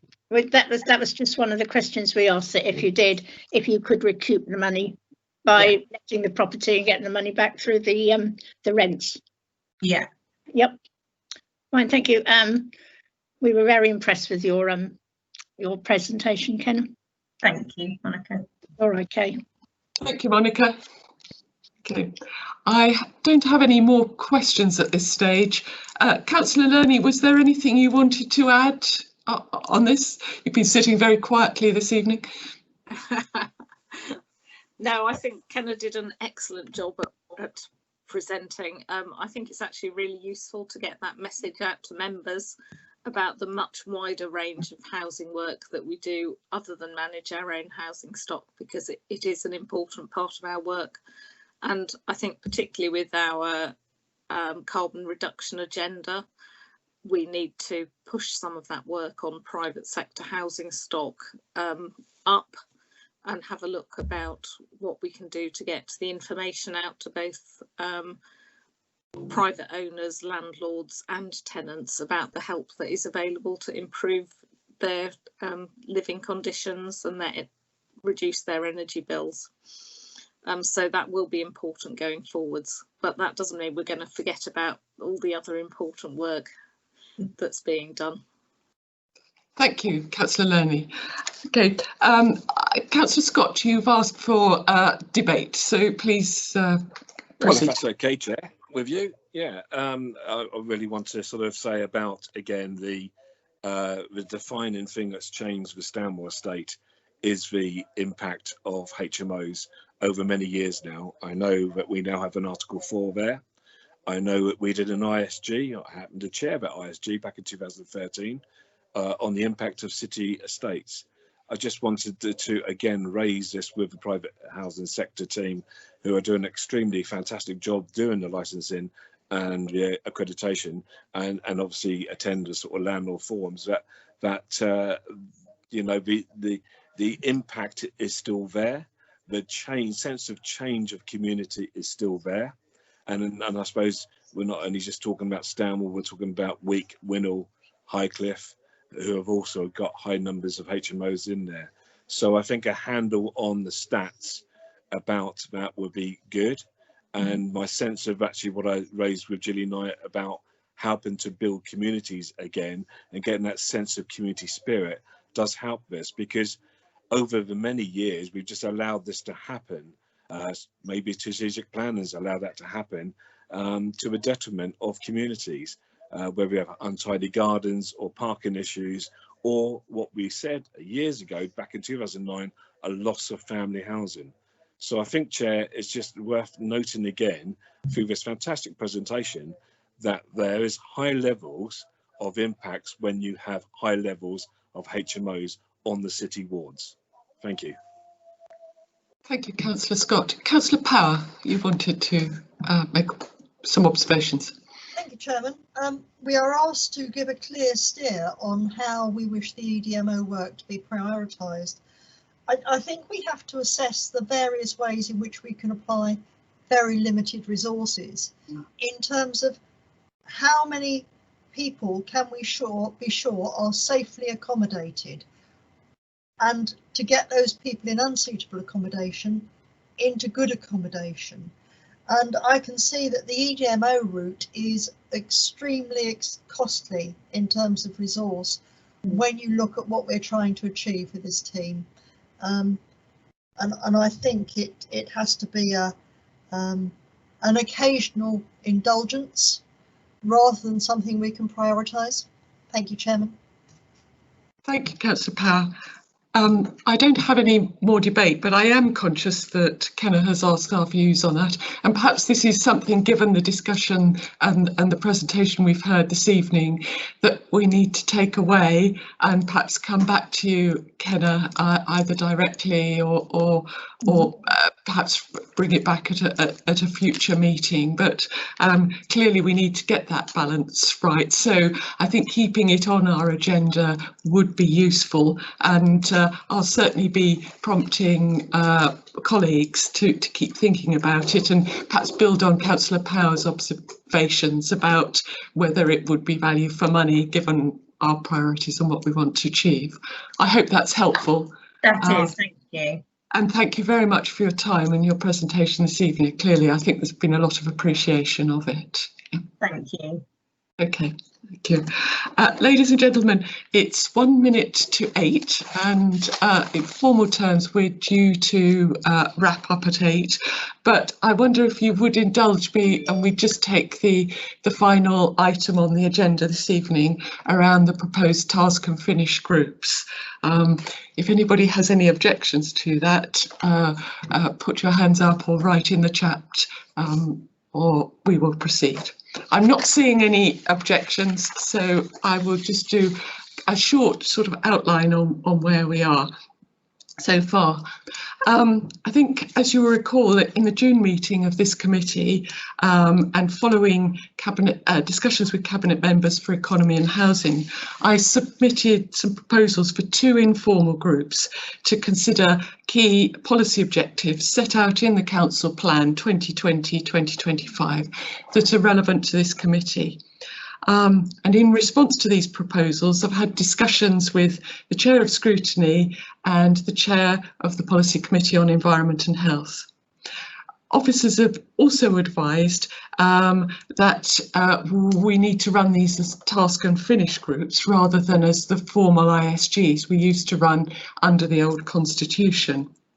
So the approach that's set out in the appendices to this paper is to conduct these task and finish group as studies in the format followed by Hampshire County Council in their 2050 Commission of Inquiry. Personally, I think this is an exciting way forward and gives us the opportunity to explore new ways to engage with the public and involve more councillors in debating and shaping policy development. I really hope that these pieces of work, which we plan to complete this municipal year, will provide us with some action learning, as well as generating insight into how our communities respond to our council priorities, and that the output will inform our evidence base, for example, for the local plan. Just final point on the process, I've talked to officers about council representation, and it's suggested that we set up 2 small 3 councillor steering groups, 1 for each of the task and finish groups, with given the sort of input I've been making so far, I'd join both of those steering groups, and we'd take a nomination from both, 1 councillor from both sides to work with us on taking this forward. I think, as you'll see from Andrew's presentation earlier on and the appendices to this paper, that officers have taken this forward and put quite a bit of detail around the proposals now. In terms of the content of each study, and we've had some discussion about this already around the proposal for a task and finish group on the digital economy, I think the last 6 months have brought home to us the enormous part that digital technology is playing in our lives today. And while the impact of COVID is still pretty unfathomable, digital services have provided us with a degree of resilience that we're all very aware of. At the same time, as a number of you have commented, it shone a light on the vulnerabilities of sections of our community where services are poor, connections are slow, and capacity is limited, both on broadband and mobile services. With the new COVID restrictions coming in again this week and a return to more home working, the disadvantages experienced by some households, particularly but not exclusively in rural areas with inadequate broadband connections, will come to the fore again. So whether or not at some future point 5G can mitigate some of the gaps in broadband and existing mobile services, we still have to find out. what we need. For many, it may be part of the solution, but for others, this mostly untested area of mobile communications represents an unwanted risk. So I hope that our digital task and finish group will look at how we can reconcile these views locally and what information the public and we as councillors need to guide our policies and shape the infrastructure behind our changing local economy. And I think this study will provide us with a really timely opportunity to explore these questions and surface what Winchester really wants to see in the future. In terms of housing affordability across Winchester, this issue is not debated, nor is the problem of retaining and attracting younger people to live and work here. So how do we shape our policies to address these phenomena that are particular to Winchester District and achieve the turnaround in the demographics that we want to support the development of our economy? We've already talked about issues around HMOs that affect a number of parts of our district, and clearly this links in with the question of how we provide housing for younger people in Winchester District. So I think it will be really important for our task and finish group on housing for younger people to look at these questions of tenure, sustainability, work, life and leisure arrangements, and how these come to play and how we can build these into the local plan going forward. So I'm very grateful to the housing and the economy teams for taking up these proposals and moulding them to support their work whilst creating some space for more councillors to get involved and work with the public to shape the path forward. So I'd welcome questions, and if any of the officers present wanted to add any points before we move on, I'd welcome their contributions as well. So, Jenny. Yes, yeah, I mean, as you say, it's a really exciting opportunity for us to look at an area where perhaps we don't have a lot of public consultation with young people, and to be able to have a platform to engage with them so that they can play shape for us and they can tell us what it looks like. You know, that there is this perception that you know, we now have a generation rent really, which is, you know, not being as prevalent as it has been in the past. And I think almost a sort of a perception that in the UK we have these long-term aspirations for home ownership with a smaller number aspiring for social housing. But there was a very marked difference, as we've talked about, Councillor Lear, about a difference between aspiration and expectations, and a levelling down of expectations to own, and a gap emerging between what young people can aspire to have as an ideal and what they can actually achieve. And I think for us as a housing team to have a young person's conference to try and kick this off and really understand what it is that young people are looking for. You know, is it community housing? Is it just, as we've talked about with HMOs? Should we be trying to look at how we can influence the private rented sector to offer longer term tenancies, to make sure that they're well maintained? Is it something the council should take on? Is it something that we could be doing through our housing company? So I think it's a really interesting opportunity to engage young people in something that so they can shape the future really for the next generations to come. So I think it'll be a really interesting task and finish group, and I like the fact that it is a 6-month type project which really concentrates officers on getting those out, and the exit strategy for us will obviously be the development strategy and the new housing strategy next year. So really useful work for us as well as you know, business as normal again. So thank you for the opportunity. Thank you, Julie. Yes, I think obviously Andrew set out the economy team's part on this earlier on. I've got some questions coming up. Councillor Lumby. Thank you, Chair, and thank you for that succinct and concise introduction on both the two papers. If I may, just one on each. First of all, on the digital paper group, it is absolutely vital that as part of that we accurately identify all of the gaps across our district and where there are weaknesses, both in terms of mobile phone and broadband provision, because these are absolutely, fundamental to these areas going forward. And indeed, it was slightly ironic that on various occasions in your very good introduction, you cut out because the broadband decided to fail on you. So I thought that was pertinent to the gods of digital products were speaking. Secondly, in terms of the housing paper, can I ask that this is absolutely encompasses within it rural communities, because rural housing and affordable rural housing is fundamental to sustaining our communities, keeping them alive, keeping them vibrant, and keeping families and young people in the areas. So please, can that absolutely be within what's been done? And I was slightly concerned, and I may be misreading it, but on page 45 on ModGov, on the debate panel, it had the suggestion it was something called Winchester councillors. I wasn't sure what those were, but I was concerned that those weren't Winchester City councillors, and that we had full involvement across the whole district, including for councillors from rural areas. We were fully part of that as well. I suggest it might just be a phraseology rather than intention, but if that could be clarified, that would be wonderful. Thank you, Chair. Thank you, Councillor Lumby.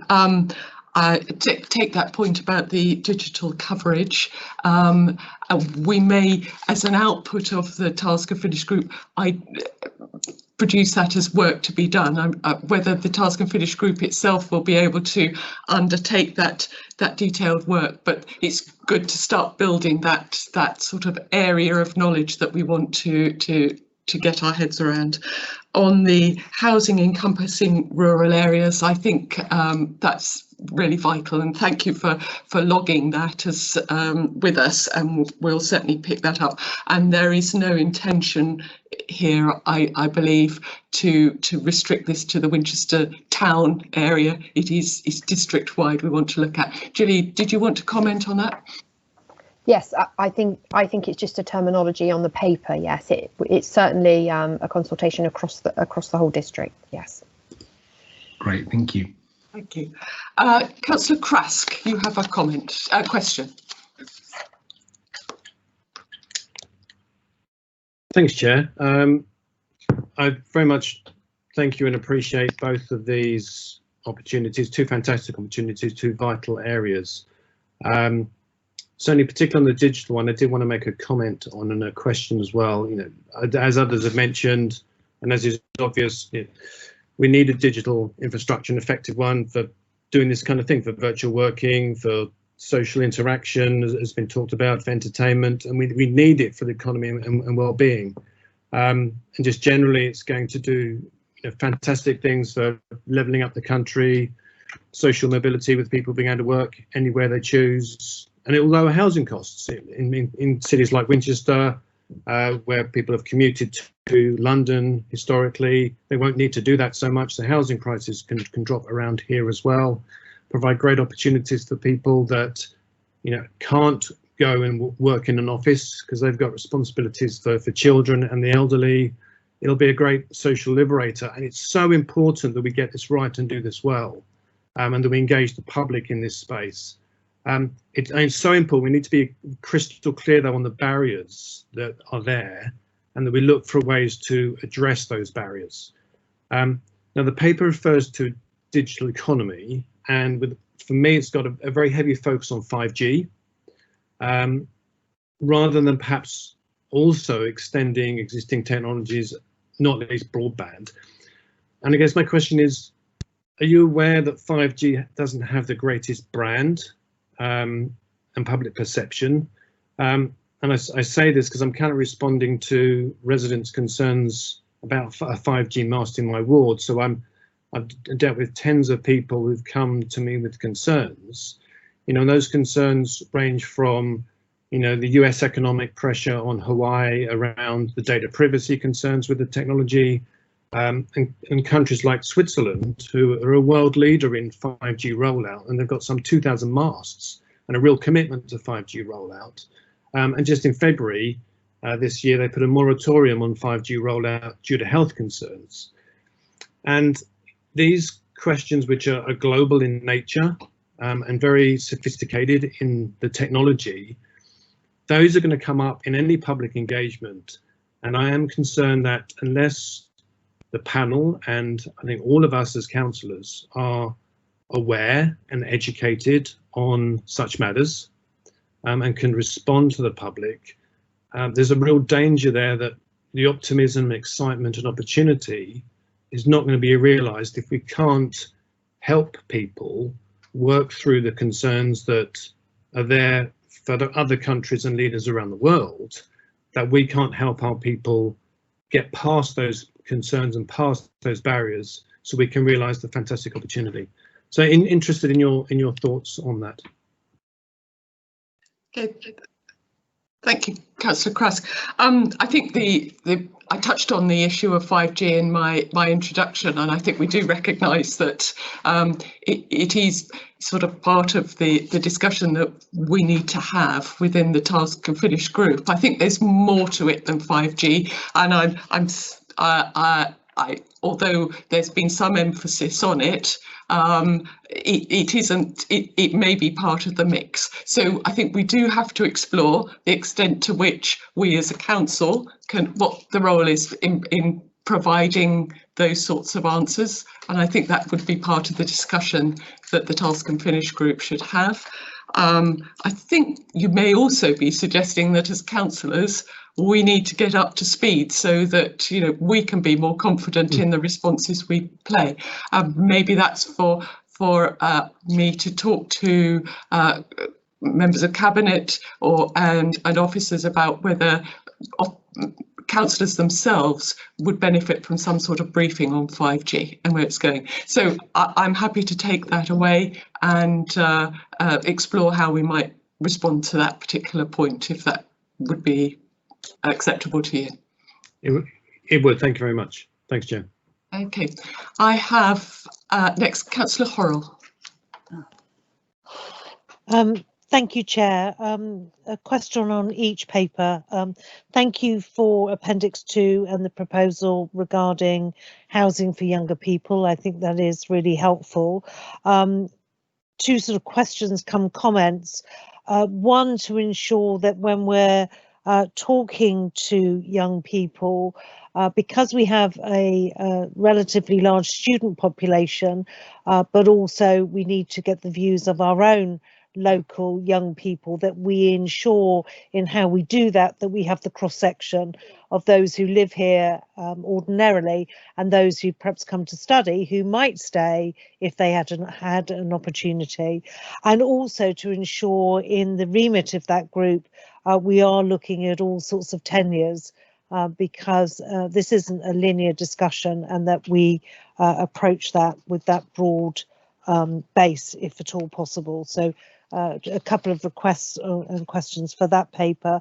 And then on the digital economy, I'm afraid I'm just going to repeat on this one. It does feel a little bit focused on Winchester and 5G, and actually I think one of the great things that we might be able to do in this Task and Finish group is to think more broadly, and also linking back to the Hampshire consultation about digital connectivity across the district, and to ensure that the group takes that on board. Thank you, Chair.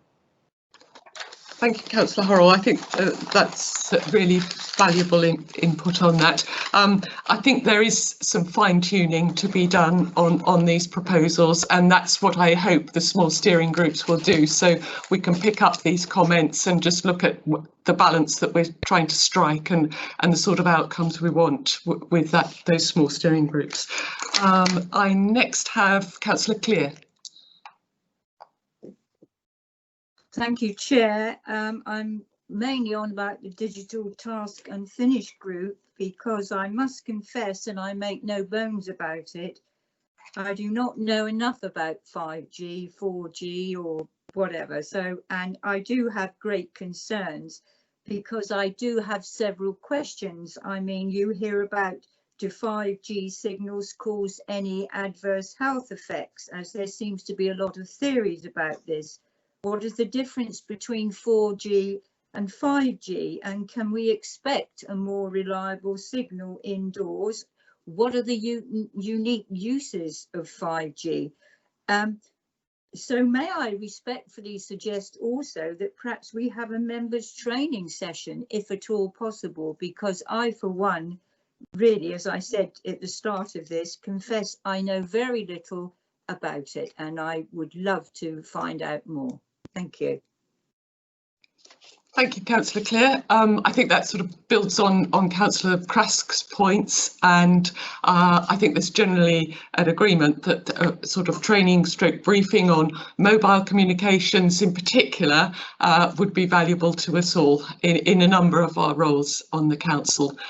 So I think we will come back to you with some proposals on that particular one. Councillor Power. Thank you, Chairman. I'm glad we're going to widen the digital economy. That was bothering me somewhat. I do have some questions about the young people and the housing. They don't just need somewhere to live, they also need career progression and jobs. And looking at my own young people, I'm very aware that the 6-month tenancy does not actually suit all of them. And they need a variety of types of housing. Could I have some reassurance that that will be flushed out during this task and finish group? And the second question I have is about our housing needs list. I know it's only an indication of what need there is out there. We're used to seeing the housing needs list by band and by number of bedrooms required. I don't think I've ever seen a housing needs list by age. And I wondered if that might form part of our evidence going forward. Thank you, Chairman. Thank you, Councillor Power. Julie, you'd like to comment? Yes, absolutely. You're right. The more general tables that we send round are numbers on housing register and what band they're in priority of need. But we can, yes, we can certainly draw down on the numbers that are on the housing register, sort of between 18 to 35. I think that's what we're probably classed as young people.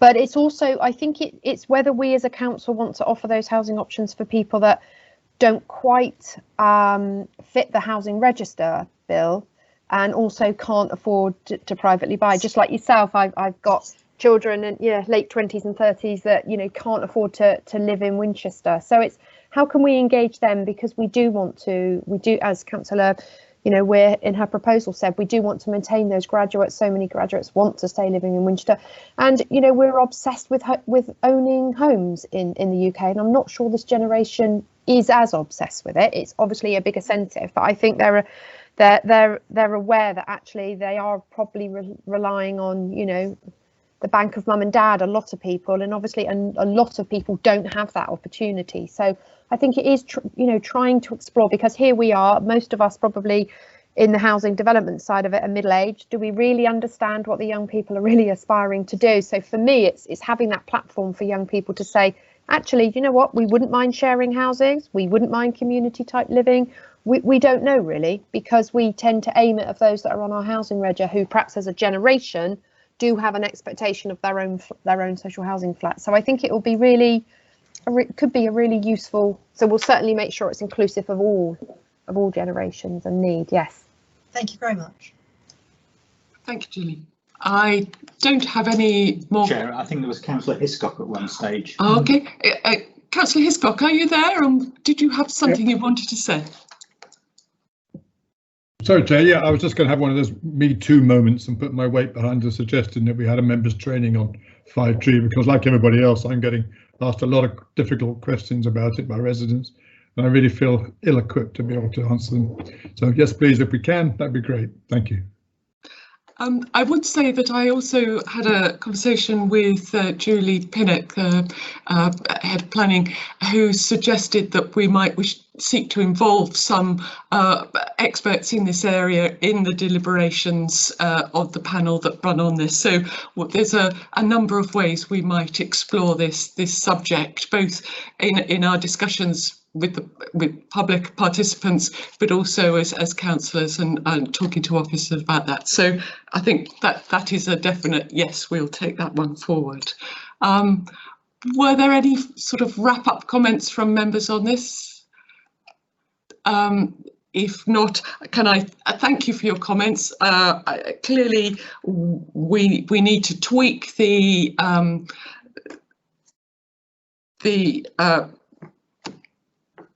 digital economy perspectives a little to widen it and ensure that we get that focus and the balance.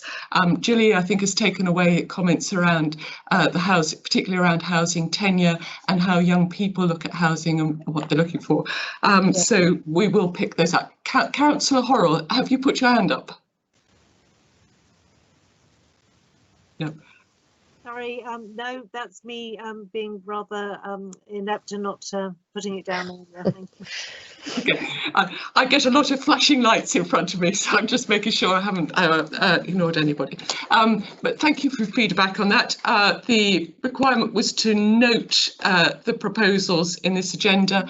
I have spoken to group leaders about nominating people to join, councillors to join the steering group, so I hope we'll get some response from our respective group managers on that, and we can get these projects moving quickly this autumn. Thank you very much. And I think that concludes the formal business of the meeting for this evening. Thank you all for attending, and my best wishes to you all. I'll see you again in December. Thank you.